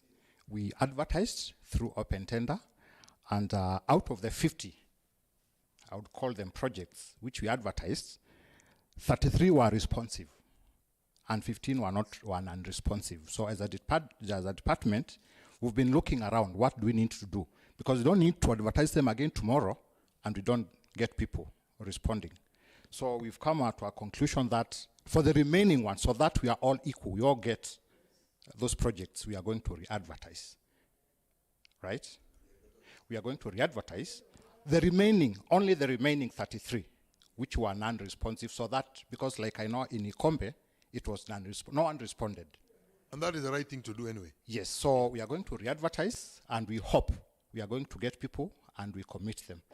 Now, if in the event we don't get people, Just then... Katibu, there is an honorable member who wants to climb to your back. Yes, Honorable Chair. Musiemi, go ahead. Yes, Mr. Clark, Honorable Speaker. My point is on the 3 million project, which already, the latest contracting project which has ended. Mr. Speaker, Honorable Speaker, on my ward, there was that project. And as the CEO had explained, during the public participation is when the BQs are given to the public and understand what are the status of the works. Mr. Speaker, it was done the same in my ward. But during the work, as the works were going on, the contractor left the site, and he did not complete the work as it was mentioned during the public Point of information, Mr. Chair. Speaker. Point of information, Mr. Speaker. Let the honorable I member had something to say, finish. very serious. Can I say this, honorable member? Just something that very serious to say, Let Mr. the Speaker. honorable member finish. He's talking about his ward. It's touching on him. No. It's touching on the same He's thing. talking about his ward. I'll let you talk to him after he has finished. When you're talking about Mua, I will rarely have anybody engage you. Let him finish about his ward, then I'll get back to you. Yes, honorable member. Thank you, Mr. Speaker. So, I was requesting the department whether they can send the contractor back to come and finish where he left. The works, according to my understanding, is like they were done, let's say 3/4. The portion which has remained is just a quarter, because we had agreed he will malam the whole load as we had agreed. Thank you, Mr. Speaker. Thank you. I think, let me just give guidance on that so we can continue. Maybe I say Katibu, something. You find guide us out together. about the contractor, who the contractor is, and then send the engineer to go on site to confirm the works which have been done by the contractor. And if the honorable member's allegations are correct, then you take corrective action. I think that is the only thing we can be able to do about that. Yeah. Honorable. Yes, Chair. I've been up. Komasesi, then you. It's okay. Honorable Cosmas, go ahead. Chairman, sometimes I have a very important information, which maybe I would like to remind members. What we gave to the department out of the 15 million was 5.7 million, whereby we agreed 1.5 was going to fueling and maintenance, 1.25 was to do 10-line culverts, which we have not done. And now the 3 million was to do that project which any member was supposed to give. Maybe we need to get to know the progress of the culverts, because we have not seen any contractor on the ground. And the fueling, which we gave 1.5 million. Thank you. I think to add on to that before you come, and I was there. That's why I'm a bit animated when the engineer clearly said that each ward will get 10 culverts. 10 lines, each ward. And he was very emphatic, very emphatic and very clear on it. How comes 3/4 of the year down the line, and from the way he was talking, it's like they have already been purchased. So, and we understand in some wards, they have been done. Okay? You understand there's a place where culverts have seen to be being put. So, can we now be told, or what you're asking is this, can we be told, if we allocated funds for culverts, why have they not been put, and what is the problem? Before you respond, before you respond, yes. let Honorable Bongunga put his submission. And one more Mr. information. Speaker, I think I need to be heard very seriously, and I want to say that we need to also be serious as a house, so that we don't make the house petty. The house will become petty when we start bringing issues of the award here, when we are supposed to be handling matters with the county. I will say this because, Mr. Speaker, when I raise issues about a particular project in my ward, it is not, that should not be a matter of county, because when these officers come here, I think we should have quality time with them. For example, I like what Mheshimiwa Masesi is bringing up here, because it's a point of reminder that we had about lines that were supposed to be done, which was cutting across the wall, the county. We had fuel or 1.5 million that was cutting across the county. But Mr. Speaker, I still want to be corrected if I am wrong, that there are matters that members of this assembly will need to engage with this department here, so that we do not always come, just a minute, when we summon them to come for this very important exercise here, should not come as now an engagement where you have not been able, we only have assemblies on Tuesday and Wednesdays. Monday and Thursday and Friday should be used to engage departments. To engage, just a minute, let me finish Honorable, this, Mr. Speaker. Honorable Cosmas Gunga. It pains me. Honorable Francis, can I correct you, please? While you are correcting me, let me finish No, to correct assembly. I'm on the chair and I'm talking, please. You know you're interjecting. You know when I talk, I like Honorable Gunga, yes. The honorable member has a right. He is. Let me talk, please. And if you interject me again, Gunga, you know the repercussion is I'll send you out of this house. So let me finish, Gunga. Me badly for no, the let last me time. finish, Gunga. You know, what are the repercussions? I'm trying. Am I being unruly? Am I being unruly? Honorable Gunga, please leave the committee meeting. Please leave the committee meeting, Honorable Gunga. Yeah, just leave the committee meeting. Not necessarily. Yeah. Thank you very much. Point of information, Mr. Speaker. What I'm trying to say, honorable members, is this. You cannot challenge an honorable member on the floor of the House when he's representing his people. I want us to get this very clearly. You cannot wake up and tell an honorable member in front of the plenary, in front of committee, that he should not be doing what he was elected by his people to do. The honorable member can engage with the executive at any one given time, whether during a committee of the whole House, whether privately, whether where, because that is what people of Kangundo North chose him to do. That is what I was trying to tell the honorable member, that he should not challenge a member on the floor of the House when he's asking issues concerning his ward. That is what he was elected to do. How is he supposed to go back and, Honorable Kesila, I'm speaking, I'll give you time, I've seen your hand, I'll give you time. How is he supposed to go and explain to his people, the issue, we are with the transport committee here. Has he brought an issue on water department? Has the honorable member raised an issue on water department? No. Has he raised an issue on health? No. The honorable member has raised an issue on transport. And he's talking about a road in his ward which has not been completed. So he is within his own rights to be able to represent his people. If Honorable Kisila, you are representing Mwala people and somebody in the JEX, I will behave exactly the same way. Because as a chair, I must ensure every member in this house is given equal opportunity to represent his people. And that is the key of being in this seat. If I allow members now to be shutting down other members when they are making contributions, then no member will ever give a meaningful contribution before this house about his own word.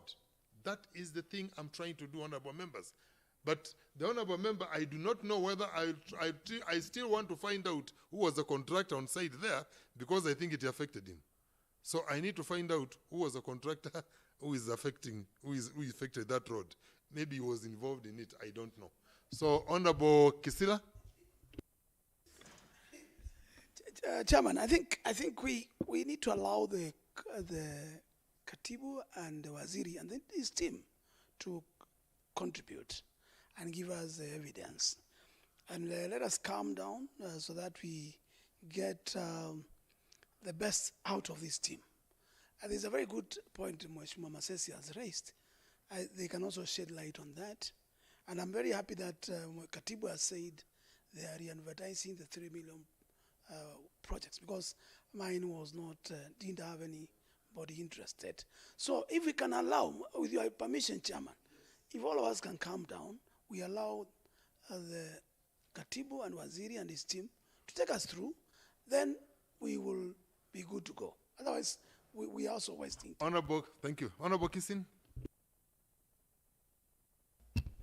Thank you, Mr. Speaker, and I'm happy that you have directed protection, more especially when we want to raise concerns of our roads.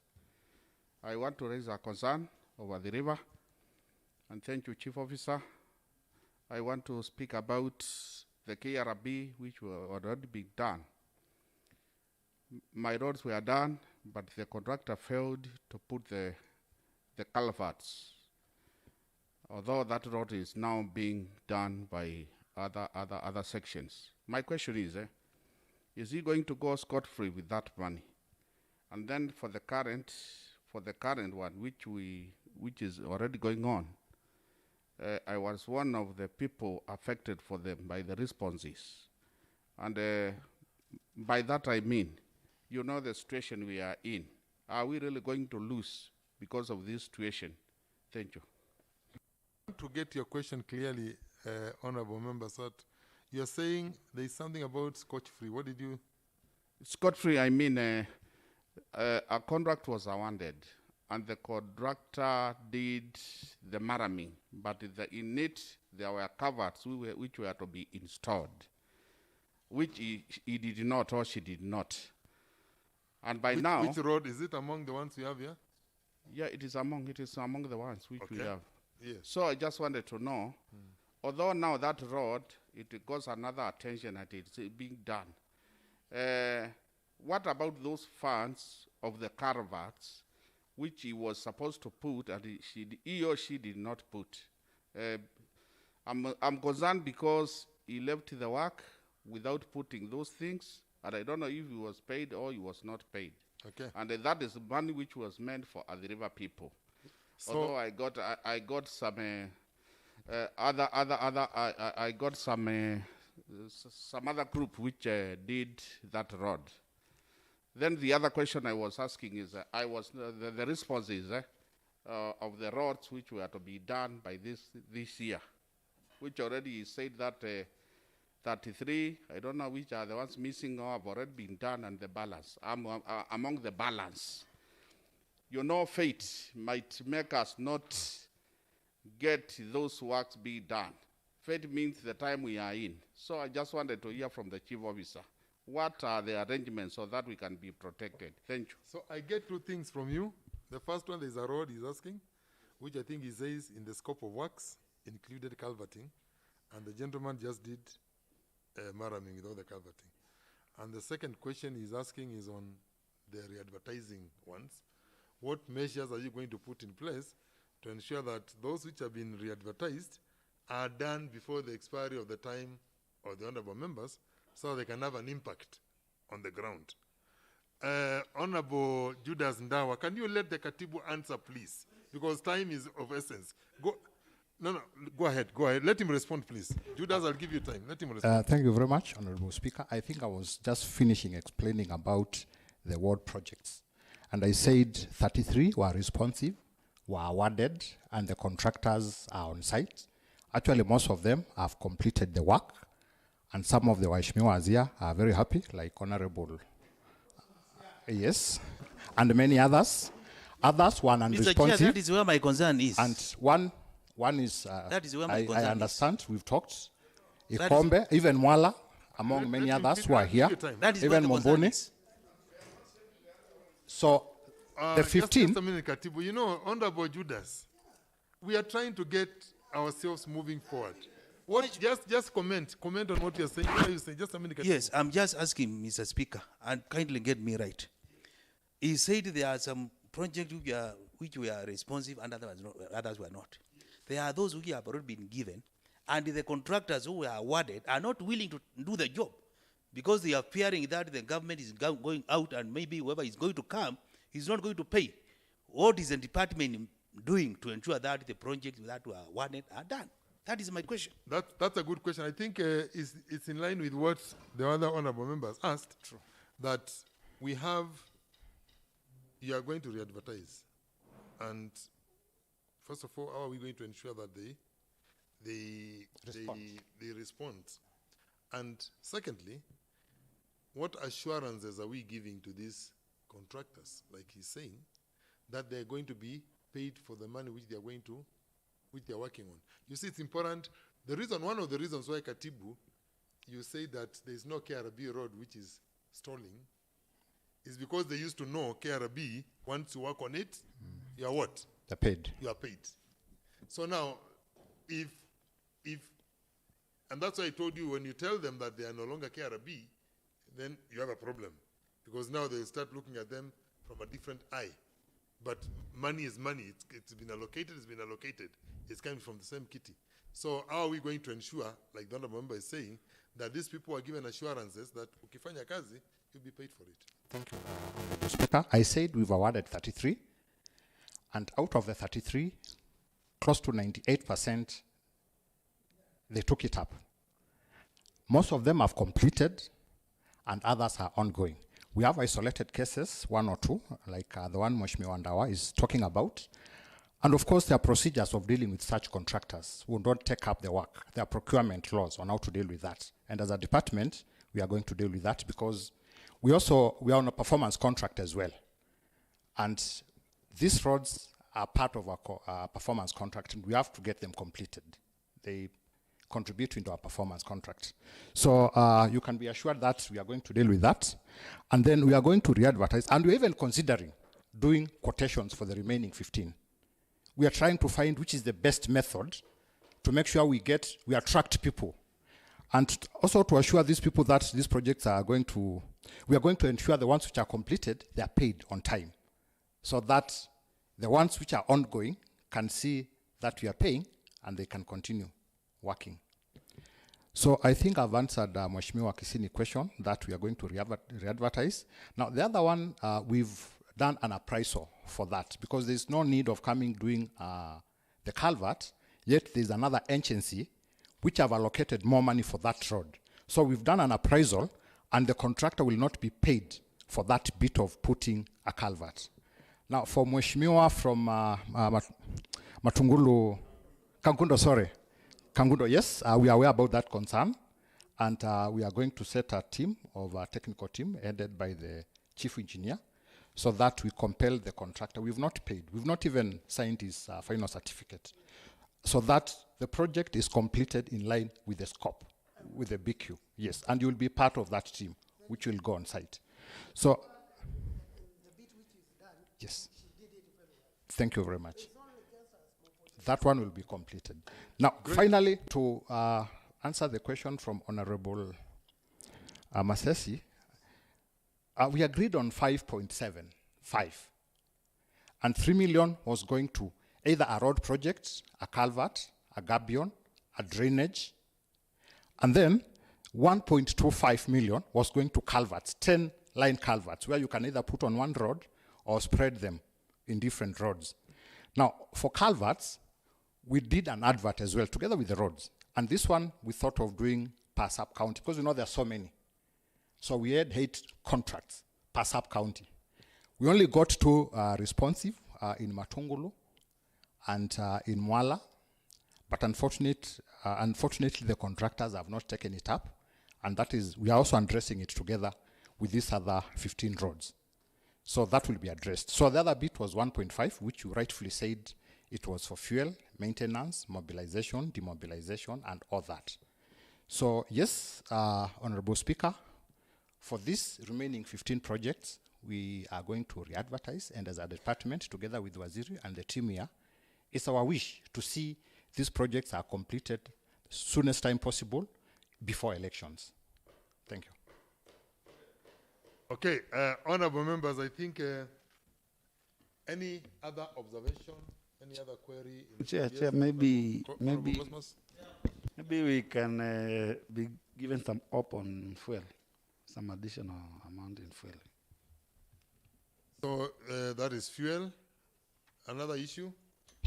Yes, Mr. Speaker, when I was contributing, I asked what is the department doing to ensure that the project that were initiated are completed.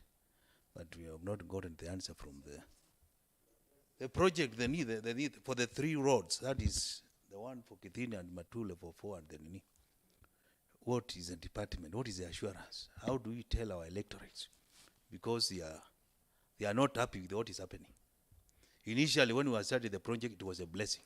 It has reached a place where it's now turning to be a curse to us. Thank you. Could you maybe, Katibu, I think if I get the honorable member right, he's saying specifically for the roads which are in his ward, what have you put in place to ensure that there is completion of those projects so they don't affect the honorable member? And we were, he started a white elephant in his ward. I think that's what he's asking about. The other member asked about the fuel on the graders, the fuel for the graders. What is the current position on the fuel for graders? Because remember, and I would like to be truthful here, these honorable members have actually gone ahead and given a lot of support to the county executive in as far as budgets and other items are concerned in this house. At the tail end of their term, you need to be able to assist these honorable members in ensuring that the things they are budgeted for, if it is fuel, it is allocated, and the graders have the fuel, and they are on the ground, grading their roads for them to help them also in the current issue which they are having of re-election. So how are you going to handle that so that you can be able to assure the members that they'll get the fuel?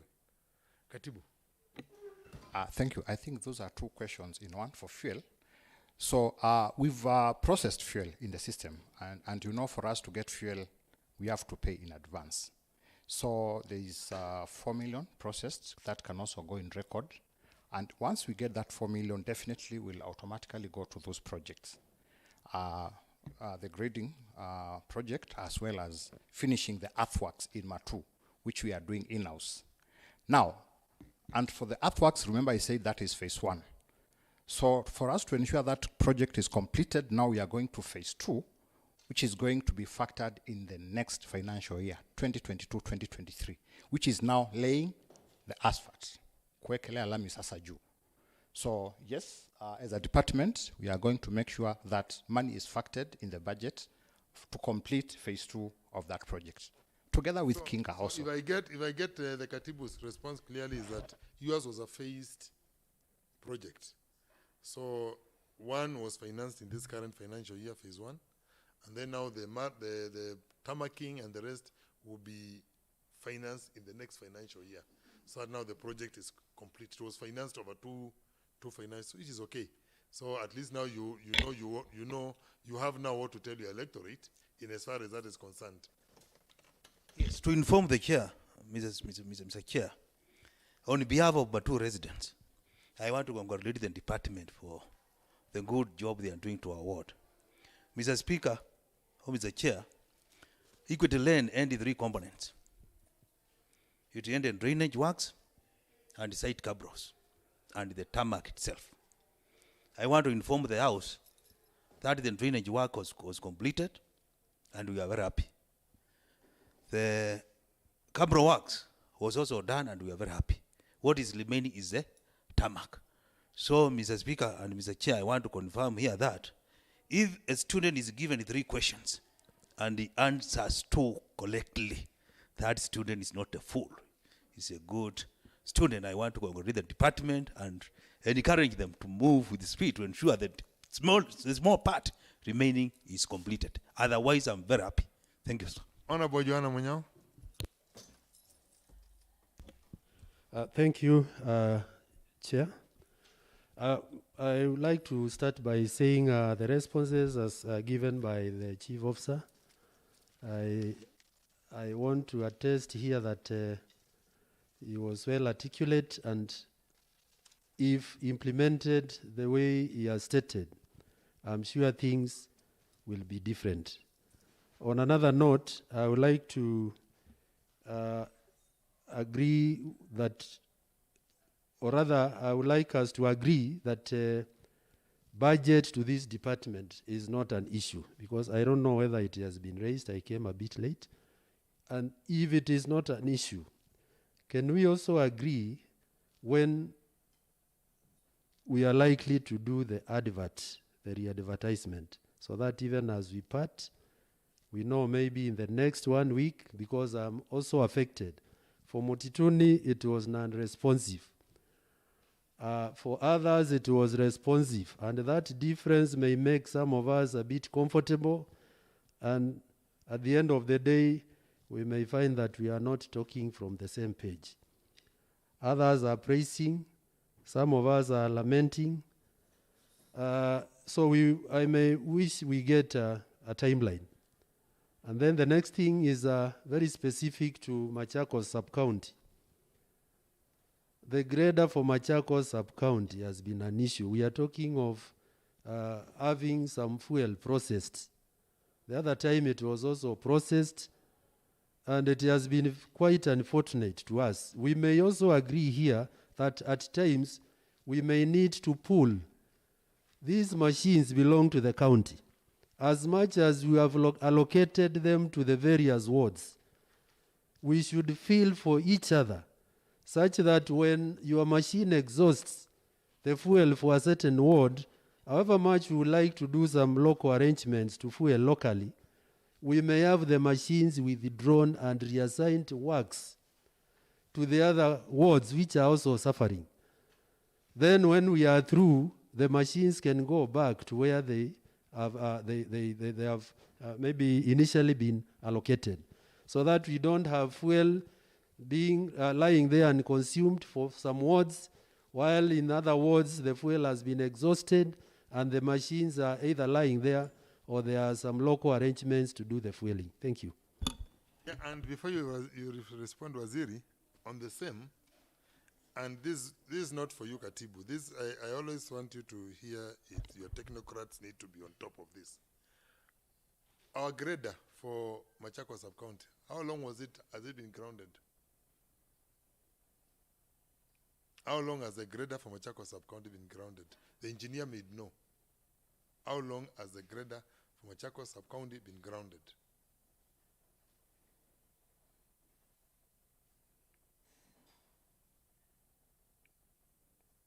Do we, Katibu, maybe you can get a response from the engineer? How long has the grader for Machakos sub-county been? I'm aware. I also know how long, because How long? because I'm in charge. Katibu, how long? Several months. It's not been working. It's close to half a year. Okay. Yeah. So we are talking about more than 6 months for a grader for a sub-county not to be working. The biggest problem here which we have is one. Machakos sub-county, in it is Mua, is Mubote Kemakimwe, whose honorable members are also having their own graders.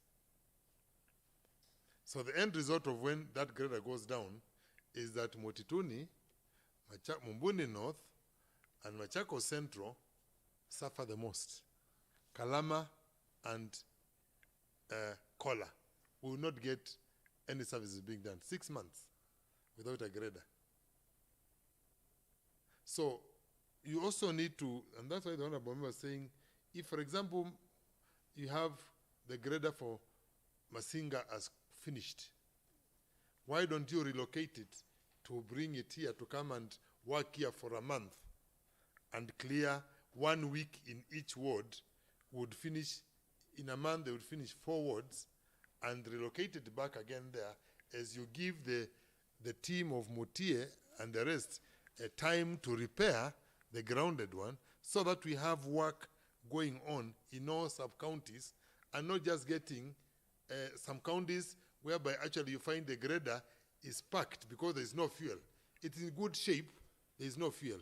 But his fuel card is full, but he doesn't have the equipment. Waziri. Thank you, Honorable Speaker. I want to state that it was in this similar house that members agreed with the department that we allocate 8 graders to the 8 sub-counties. And also we found that if we want to work very closely and very efficiently and effectively with the county assembly members, if a grader is in Mwala, I should not withdraw that grader for anything. And we have tried with Katibu and it has brought us a lot of problem. So we request that if now you say we can recall when the fuel is finished, let it just, everyone agrees, because we don't want to be in problems. Even in emergency cases, when we try to remove the grader to move from one sub-county to the other, it brings a lot of hue and cry. So we need to revisit that policy. Did you know that where is the head office? It's here. Where are the biggest requests for emergency works? It is here. Machakos sub-county. Machakos sub-county has one grader. So now, what we are trying to say is this. It's one grader, it is problematic, and at the same time, it is being used all over for emergency works. Don't you think, therefore, then Machakos sub-county should be having, at the very minimum, 2 graders? Because me, I'm talking about the sub-county, because that grader, even when it comes to the ward, within 2 days, there is some work which needs to be done for the governor, or which needs to be done for another another department, and it's withdrawn and taken there to go and do that work. Now, by the time it comes back, it has a mechanical problem. It is grounded.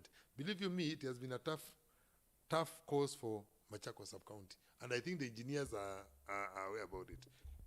Go ahead, Waziri. Yeah, Honorable Speaker, Honorable Speaker, I want to say that we work very closely with the department to ensure that we have a working grader in Machakos, and also try to get an extra grader standby for emergencies.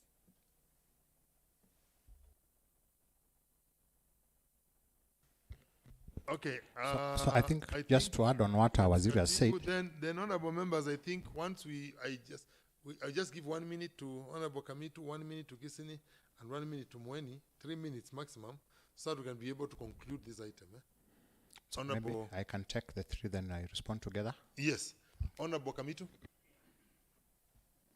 Honourable Speaker, once again, I'm Alex Kamitu, and the eyes of the government in this assembly. Yes. And I'm standing here to appreciate the department, a good job they are doing out in the field. However, there are some few administrative actions that we will kindly request them to do. One, this is in regard to the scope of work by the resident. Let us call them resident engineer within a sub-county, because they are aware. We have got engineers who have been assigned duties in the sub-counties. And when the adverts are done, they are the same engineers who go out and give out the BQs and the like. That is the type or the scope of work that is supposed to be done in a certain road. But our chief officer, you are very much aware, when a project is started, during the inspection and the like, we are getting engineers, different engineers from your department. We don't care, but then kindly, it will be very easy for you, for the person, for the engineer who did the scope of the work. It will be easier for him, even during the completion. If there is any work that has not been done, it will be easier for that engineer to say, this is exactly what I gave for that project, because I did he did the BQs and the like. Otherwise, the same engineer, if he's the one who started the scope of work, is the same person who should come and say, now this road as per the BQs is complete, because he's aware and is more conversant to what he did than now. On the completion of a project, you get another engineer in a hurry who comes and hurriedly does A, B, C, D, and anasema barabara imeisha. The other thing, another observation, very administrative. It's 1 minute, Honourable Committee. Okay, fine, yeah. It is also administrative actions that you are supposed to get. And I brought this report to our director, Mutie. I'm talking about the plant operators. Kalumu, could you please just return the door? There's a reflection coming from. We would kindly request administrative-wise, if the plant operators, from time, they should be transferred from one sub-county to the other. Because, for example, if a plant operator comes from Matungulu, and for all these years he has been operating from Masinga, I think it will be a little bit cheaper for these plant operators, even us. Sometimes we sponsor these operators in regard to the accommodation and the like. But then if an operator comes nearer, I mean, if he comes from a nearer place, it will be easier for him And again, in administrative sort of thing, transfers are okay. Because there is no need of a plant operator operating in Masinga for 10 years or for 8 years. I think it is also good for them to have a conducive environment. Maybe Masinga is very hot. Noted. And, have you noted? That is an administrative sort of a thing that the director can do. Noted, we don't need a lot of technical things. Noted. Thank you. Honorable Mwani. She has not spoken. Let her speak, then I come back. Thank you, Mr. Speaker. I'm Bendeta Mwani Musyoka. Mine is to the Chief Officer. I have been to his office for so long, since you came to that office, asking you about my road, which is less than 3 kilometers, which needs, I'm not an engineer, but it's only something to cut it and then 3 lollies of Mawe, and that's all. My road, my vehicle cannot now, Mr. Speaker, reach in my house. I just walk and the people think that I'm mad. I don't know how to keep the vehicle. So I request him, because I have been there, to do a favor to me. Please, you are my friend. It's not that. Thank you, Honorable Mwani. We have noted that. Honorable Kistini, 1 minute, then we finish with Honorable Fred. Thank you, Mr. Speaker. I want to use my 1 minute well. It's about that rotation if a grader fails. With all due respect, and the Chief Officer and Waziri has said we had a rule. I think mine is to say that we stick to that odd arrangement. But since we are told that there is a service grader, that service grader is to go and assist where that the main grader fails. But also I'm asking, and I want to take a case of Machakos. 6 months down the line, when a grader is not repaired, it's also so Point long. of information. Point of information, Honorable Joanna. Mr. Speaker, I think I have no problem with sticking to the old arrangement, but at the same time, we can rotate the graders so that we can also have other wards going through what some of the wards do. Then we stick to the old arrangement. Thank you. Thank you, Honorable Member. Noted. Go ahead, Honorable Kistini. Noted. Although I would not wish to have that problem brought to my nini. Mr. Speaker, I was saying, because there is a service grader, that service grader will assist where that main grader are stored. But then I was also asking, a case of Machakos, 6 months is also quite a long time for a grader not to be repaired. And then finally, about the fuel card, Mr. Mutie, 100,000 is very small. You do it and you are in problems asking, when is also coming to my place, please increase the fuel. Thank you. Honorable Frederick, and then Honorable Anastasia. Thank you, Mr. Speaker. I'm Frederick Muthoka from Mitaboni Ward. We are suffering the same fate with Machakos. Kadiani grade has been down since I don't know when. And we have a WhatsApp group. In fact, we have been pressing the Katibu and Waziri, and the response is very slow. So even as we are asking what is happening, the first cycle of grading, it was in Mitaboni. And we had the issue of these politics of senatorial seats. A deputy governor came and took it some other places. When it came another time, it was called to Mwala. So we have been, like Mitaboni, we have suffered. That 2 cycles, we have not graded even more than 10 kilometers, even 5 kilometers of road. 2, these 3 million projects, Bwana Katibu, Mitaboni, it was not picked. What is your plan? Can you relocate the 3 million to another place? Because other wards, kazi inaendelea, lakini Mitaboni imenyamaza hivyo. Please, Katibu. Chairman, very brief. Honorable Anastasia. Thank you, Chair. My name is Anastasia. First, I want to appreciate the Katibu. He has been very composed.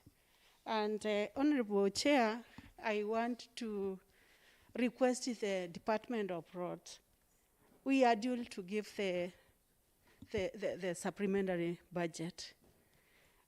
I would like to request them today because this Department of Roads is very, very key to us, for us to be elected again on August.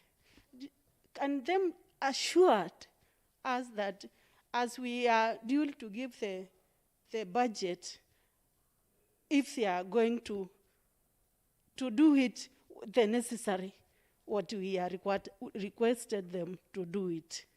Secondly, I would like to request the Katibu, the same as the honorable members have been requesting on the grading program. There is some issues of these machines. Some of them, they don't have tires. The fueling system is also have some complication issues, because we get some information that at such ward there is a fueling cut of 50. Others, they have 100. So I don't know who is fooling who, because I've been receiving 50,000 shillings fueling cut every time. So I would like to request the department if they can add some money to my ward so that I can grade the remaining roads. Thank you, Chair. Thank you, Honorable Chair. Member of Kalama, Mr. Nyanzi. Honorable Nyanzi.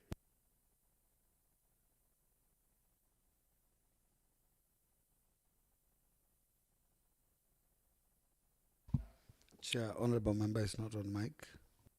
Please put on the mic for the honorable member, please. Okay. Na hiyo ikaharibika hapo. Amekaa hapo miaka mitatu. Na yule ni mfanyikazi na ni pastor wa SD anakaa Nairobi.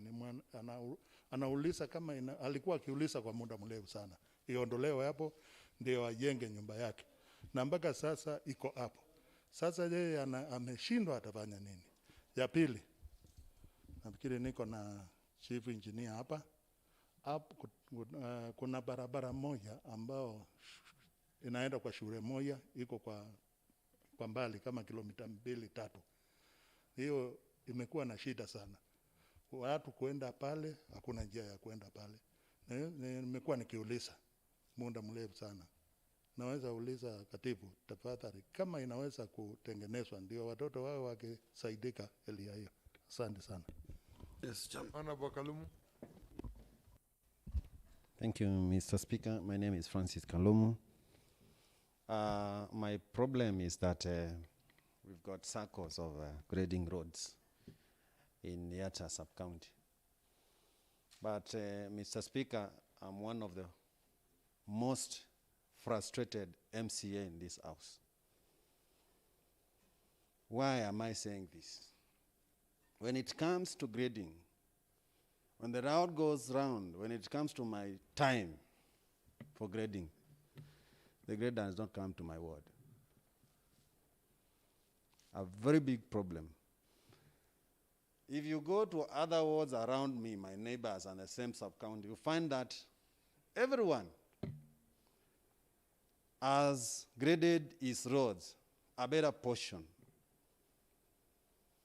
You may, for example, I have heard Honorable Mudoka say that during the time of election of senatorial race, when it was there before, a grade comes in your ward, and then it is picked and sent to another ward far. I don't know whether the schedule we said that should go around all the wards and the grader belongs maybe to a certain sub-county, whether we are sticking. Point of information, Mr. Chair. Point of information. Honorable Judas, I would kindly request you let the member finish. He has just come in. Is the one I'm informing, sir. Yes, go ahead. Yes, thank you, Mr. Speaker, Mr. Chair. I just wanted to inform the member, maybe he's absent in his ward, because as we talk now, the grantor is granting in the Kidimani ward, the other grantor. As we talk, it is granting roads in the Kidimani ward. So I fail to understand whether he's an absentee in his ward or what is happening. Thank you, Mr. Speaker. Let me just, I think there is something which the honorable member for Matu, you need to be able to note before you give that information. The honorable member is not talking about now. The honorable member has talked about what has been happening. Yes. He is saying in the program, that's why I always say let's listen carefully to what an honorable member is contributing before the floor of the House. The honorable member is saying that the grader, in the programs we have been having, it has been going around, and when it reaches his ward, it does not go. If this time it reached, that does not undo the statement he has made that previously his people have not seen the grader. So please, let him, he's not talking about today. And we are not, actually the projects we are discussing about here, honorable member, are not being done now. We are talking about historical projects which are being done before. And I think he's contributing on what has been happening in his ward. So let him just finish. Honorable member, go ahead. Thank you, Mr. Speaker, for your words. I'm saying this, yes, it is in my ward now. But what did he tell me? He called me, I met with the Honorable Ndawa. He said, the grader is coming to your ward. It is coming on special duty sent by the governor. A road which was requested by somebody, not the normal program, Mr. Speaker. We are reaching a state whereby residents of Kidimani are speaking directly to the governor for them to be getting those services of grading the roads, the roads. Mr. Speaker, could be the member who has just informed me is the problem because he's the chair of the grader.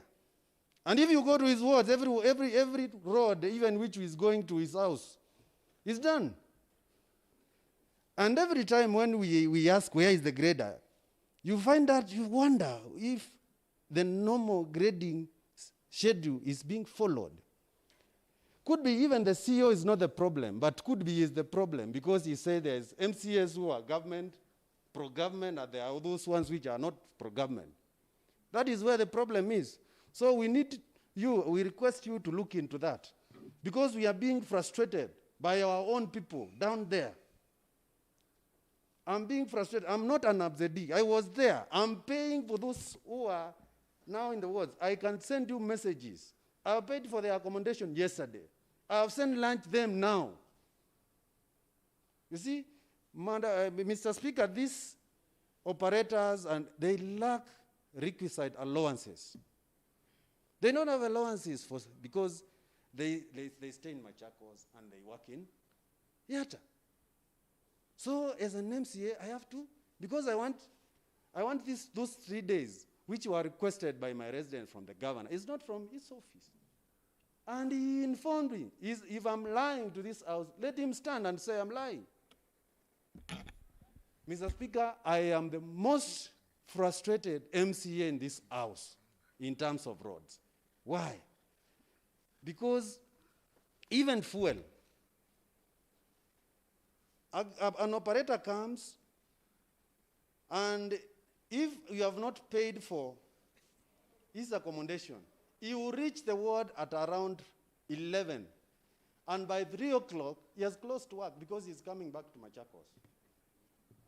You find that the fuel that was filled was 10,000, for example, for a day. And for those few hours, it is timed that the fuel is not anymore. So the following morning, you have to go and fill again. We appreciate now the CEO, the present CEO now, we are getting some fuel. Before, we never used to have it. We were fueling from our own pockets. We appreciate him. But how many times, Bwana CEO, the grader, have you heard it is in Kidimani? Very rare. If you go to all the social medias in Kidimani, They are talking about other wars rather than Kidimani, and they're saying that, oh, our MCA went to fight the governor. How did I fight the governor? That I'm not receiving the services. And the same member who has just spoken supports them and tells them and says in Kikamba, wow, no kwata kindu. Who did I fight? Me, I am one member who does not like malice. I like to be straight. If services are to be given, and we appreciate the department, they gave us a grader. Let it go around the way it used to go. And if it is politics, like now it is campaign period, can we be given information on how we shall continue with the same, because they are being interrupted. The grader is here today, tomorrow it is not there. Someone can even call somebody and say, Mr. CEO has been very helpful because he gives me some, let's say, the tracks. But when they reach, somebody calls and tells them, let them be withdrawn. That is the frustration I'm talking about. Thank you, Mr. Speaker. Okay, honorable members, I think I have to give direction here.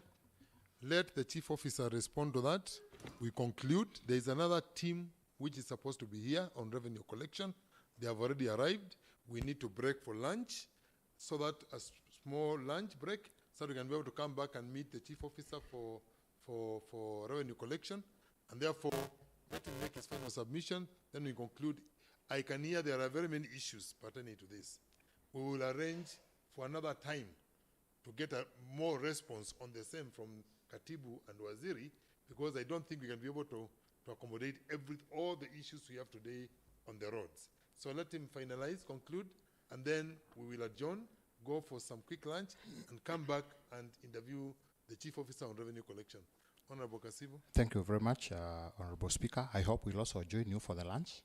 It's been a long day. You are most welcome, Honorable Kasibu, for lunch. Thank you. It's been a long day for us. So, Honorable Speaker, again, I'll go through this, but just in case I forget, our offices with Waziri are always open for Waziris. My line is 24/7, and anyone who calls me, I always pick, respond. If you don't reach me, I'll always call you back. So, in case I might not address some of these issues, kindly feel free to come to the office or give me a call. So, if I start with Honorable Nancy, there's Andoza. And that's under Water Department, but we have taken it up, which was doing a dam. Na ikakwama pale. So we'll make arrangements to make sure it is either repaired, finish the dam, or be picked back to the garage for the necessary action. You've also talked of a road leading to a particular school.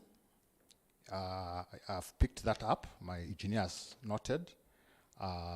Probably when you are locating the next budget, we make sure it is factored in. I don't know whether grading is also sufficient, so that when the grader is in your area, you can first priority that particular road. So we'll work together on that. Mheshimiwa Anastasia talked about tires and spares, and I think, Honorable Speaker, we had talked about that earlier. And then the fuel. Mr. Speaker, I would want to confirm that we give fuel equally to all the wards. And anytime we allocate fuel, be it 50,000 or 100,000, I personally post in the WhatsApp forums where all the Waheshimiwas are, and again, for equity and for transparency. So, Mheshimiwa, we normally share the fuel equally to all the wards. If it's 50, it's 50. At times we give 100, is 100. Now, Honorable Mudhoka Mitaboni, Kathiani has been one of the successful stories for ward grading program, including Mitaboni ward, where you sit. Maybe we need to pick that offline because I don't understand how.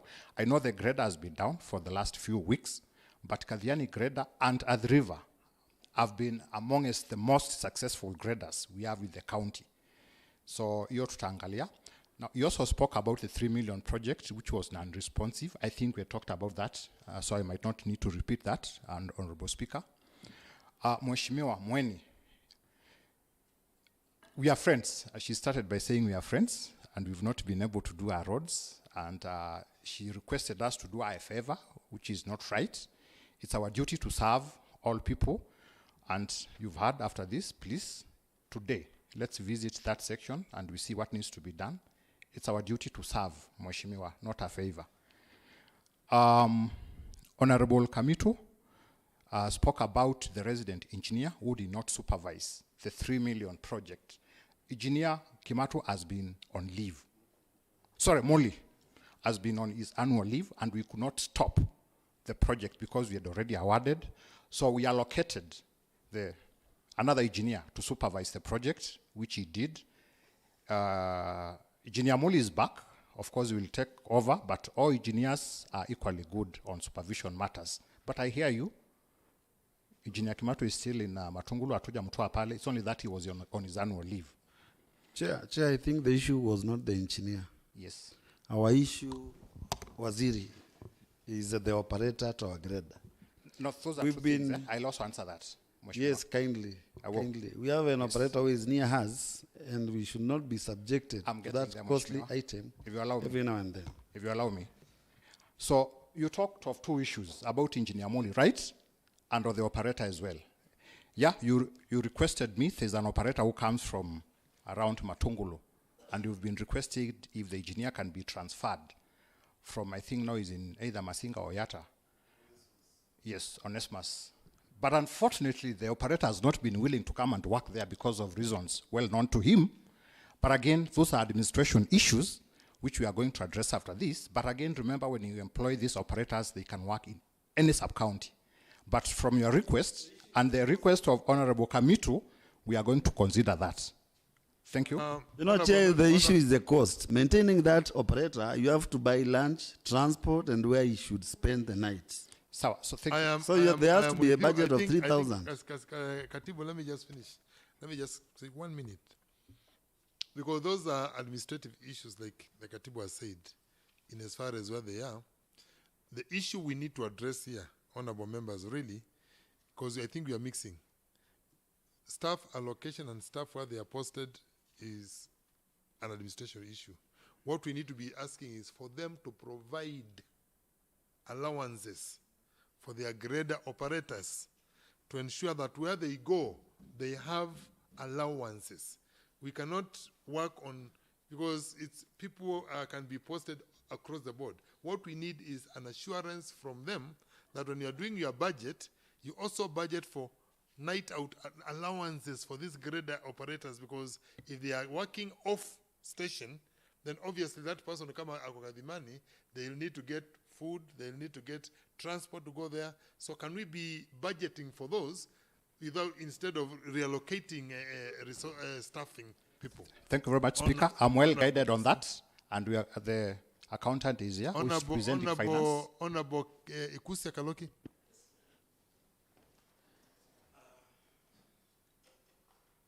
Thank you, Mr. Speaker, for granting me this opportunity. I think let's want to mix ourselves up with issues.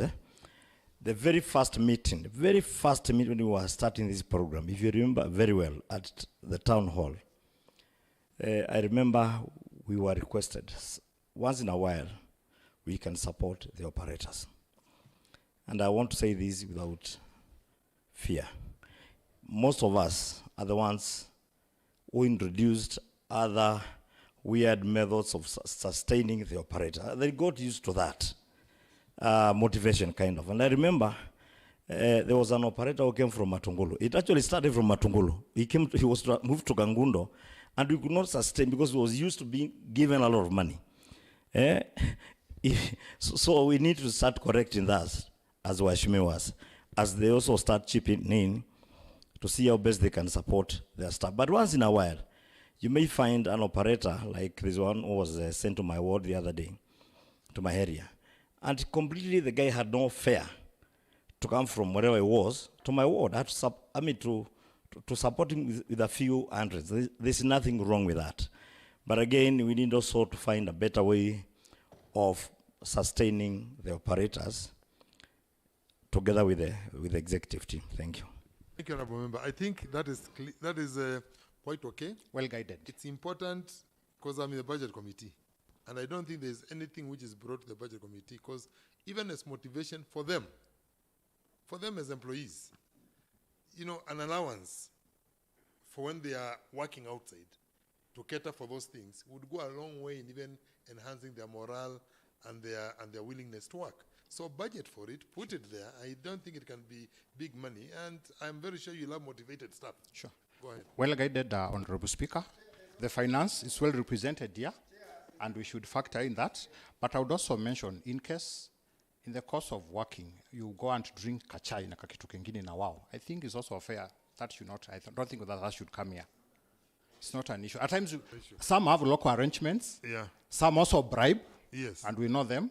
Yes. So if you go ahead and bribe them there, then I think that's not our problem, because that should not happen. Okay. So the final one was from Honorable Kalumu. Remember, Kasivo, do you saw you and finish Katibu? He had a special request from me because he had not spoken. Honorable Stephen Mandi. Thank you, Chair. And I think that is the area where I wanted just to interject, especially on that grading program. Honorable Chair, when we started that program, it happened that because of the nature of our sub-county, that is Masinga, we have a Thika River in between one sub-county. So Masinga got two granders, for one side, one working from the other area, and the other one from the other 3 wards of Masinga. But now it came a time when one grander was taken, now for Masinga East, if I may mention, and it's now it's more than a year or so without a grander, those 3 wards, Kalakala, Masinga Central, and Kiva ward. So do they have any plan? Because it has taken more than a year now without a grander in that area, because I've had Katibu responding to that program. I thought it's a program that was no longer working. So as a response, can you tell us what they are planning in those 3 wards, because it's now more than a year without getting one? Thank you. Katibu, you may conclude. So maybe I finish, because the last one was Kaluma, and then I respond to that. We have a grading program for Yatta, and we also have a forum, a WhatsApp forum for Yatta as well. And I want to believe the grader, the honorable members normally comes up with a program on how to. We start from Yatta, Matu, Ikombe, like that. And I want to believe we religiously follow that. We never interfere as executive. So, and I can see other members also from the sub-county. What is happening now is that the grader is grounded. And when it is grounded, maybe if it was in Katangi, once we work on it, like now I know it is up and running, it has to finish Katangi, where it was, before it moves to the next ward as per the schedule. And that happens to all the other sub-counties. We have a schedule which we follow, which emanates from the honorable members, as we don't interfere. And in case of local arrangements, maybe kuna mazishi kwa hule, we tell you to discuss and agree. Pukiliabanini for 2 days, and then it comes back. So we normally follow that schedule religiously, and we don't interfere. And I normally don't lie. So on Masinga, yes, I know it has been a challenge, and Motia is there from the garage. When is the grander coming to operations? Masinga, yes. Yes. By the end of next week, can we commit to this house? By the end of next week, it will be in Masinga. There's also a schedule, and we'll still follow that schedule. Mali tulifikisha, we'll still continue from there. Unless you sit and agree again, you reorganize the schedule. Honorable Speaker, thank you very much. And as I finish, I really want to thank the Transport Committee for the support. As a department, we don't have challenges of budget. We are fully supported on that. And our officers are always open to honorable members. At times you have challenges, but we'll try as much as possible, what is within our means, to make sure we serve the people of Machakos. And we support you and all of them, all of you members equally. Thank you very much. Thank you, honorable members. I think with that, we need to conclude now.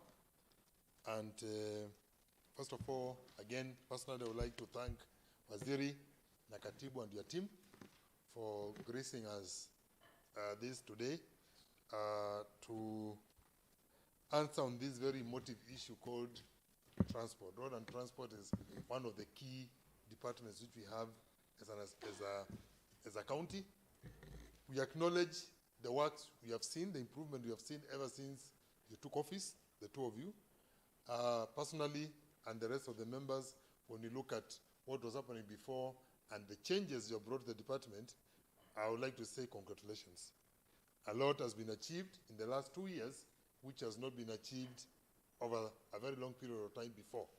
And I believe that is because of your professionalism, and I encourage you to continue working professionally in your department, because I always say what is right, what is wrong is wrong.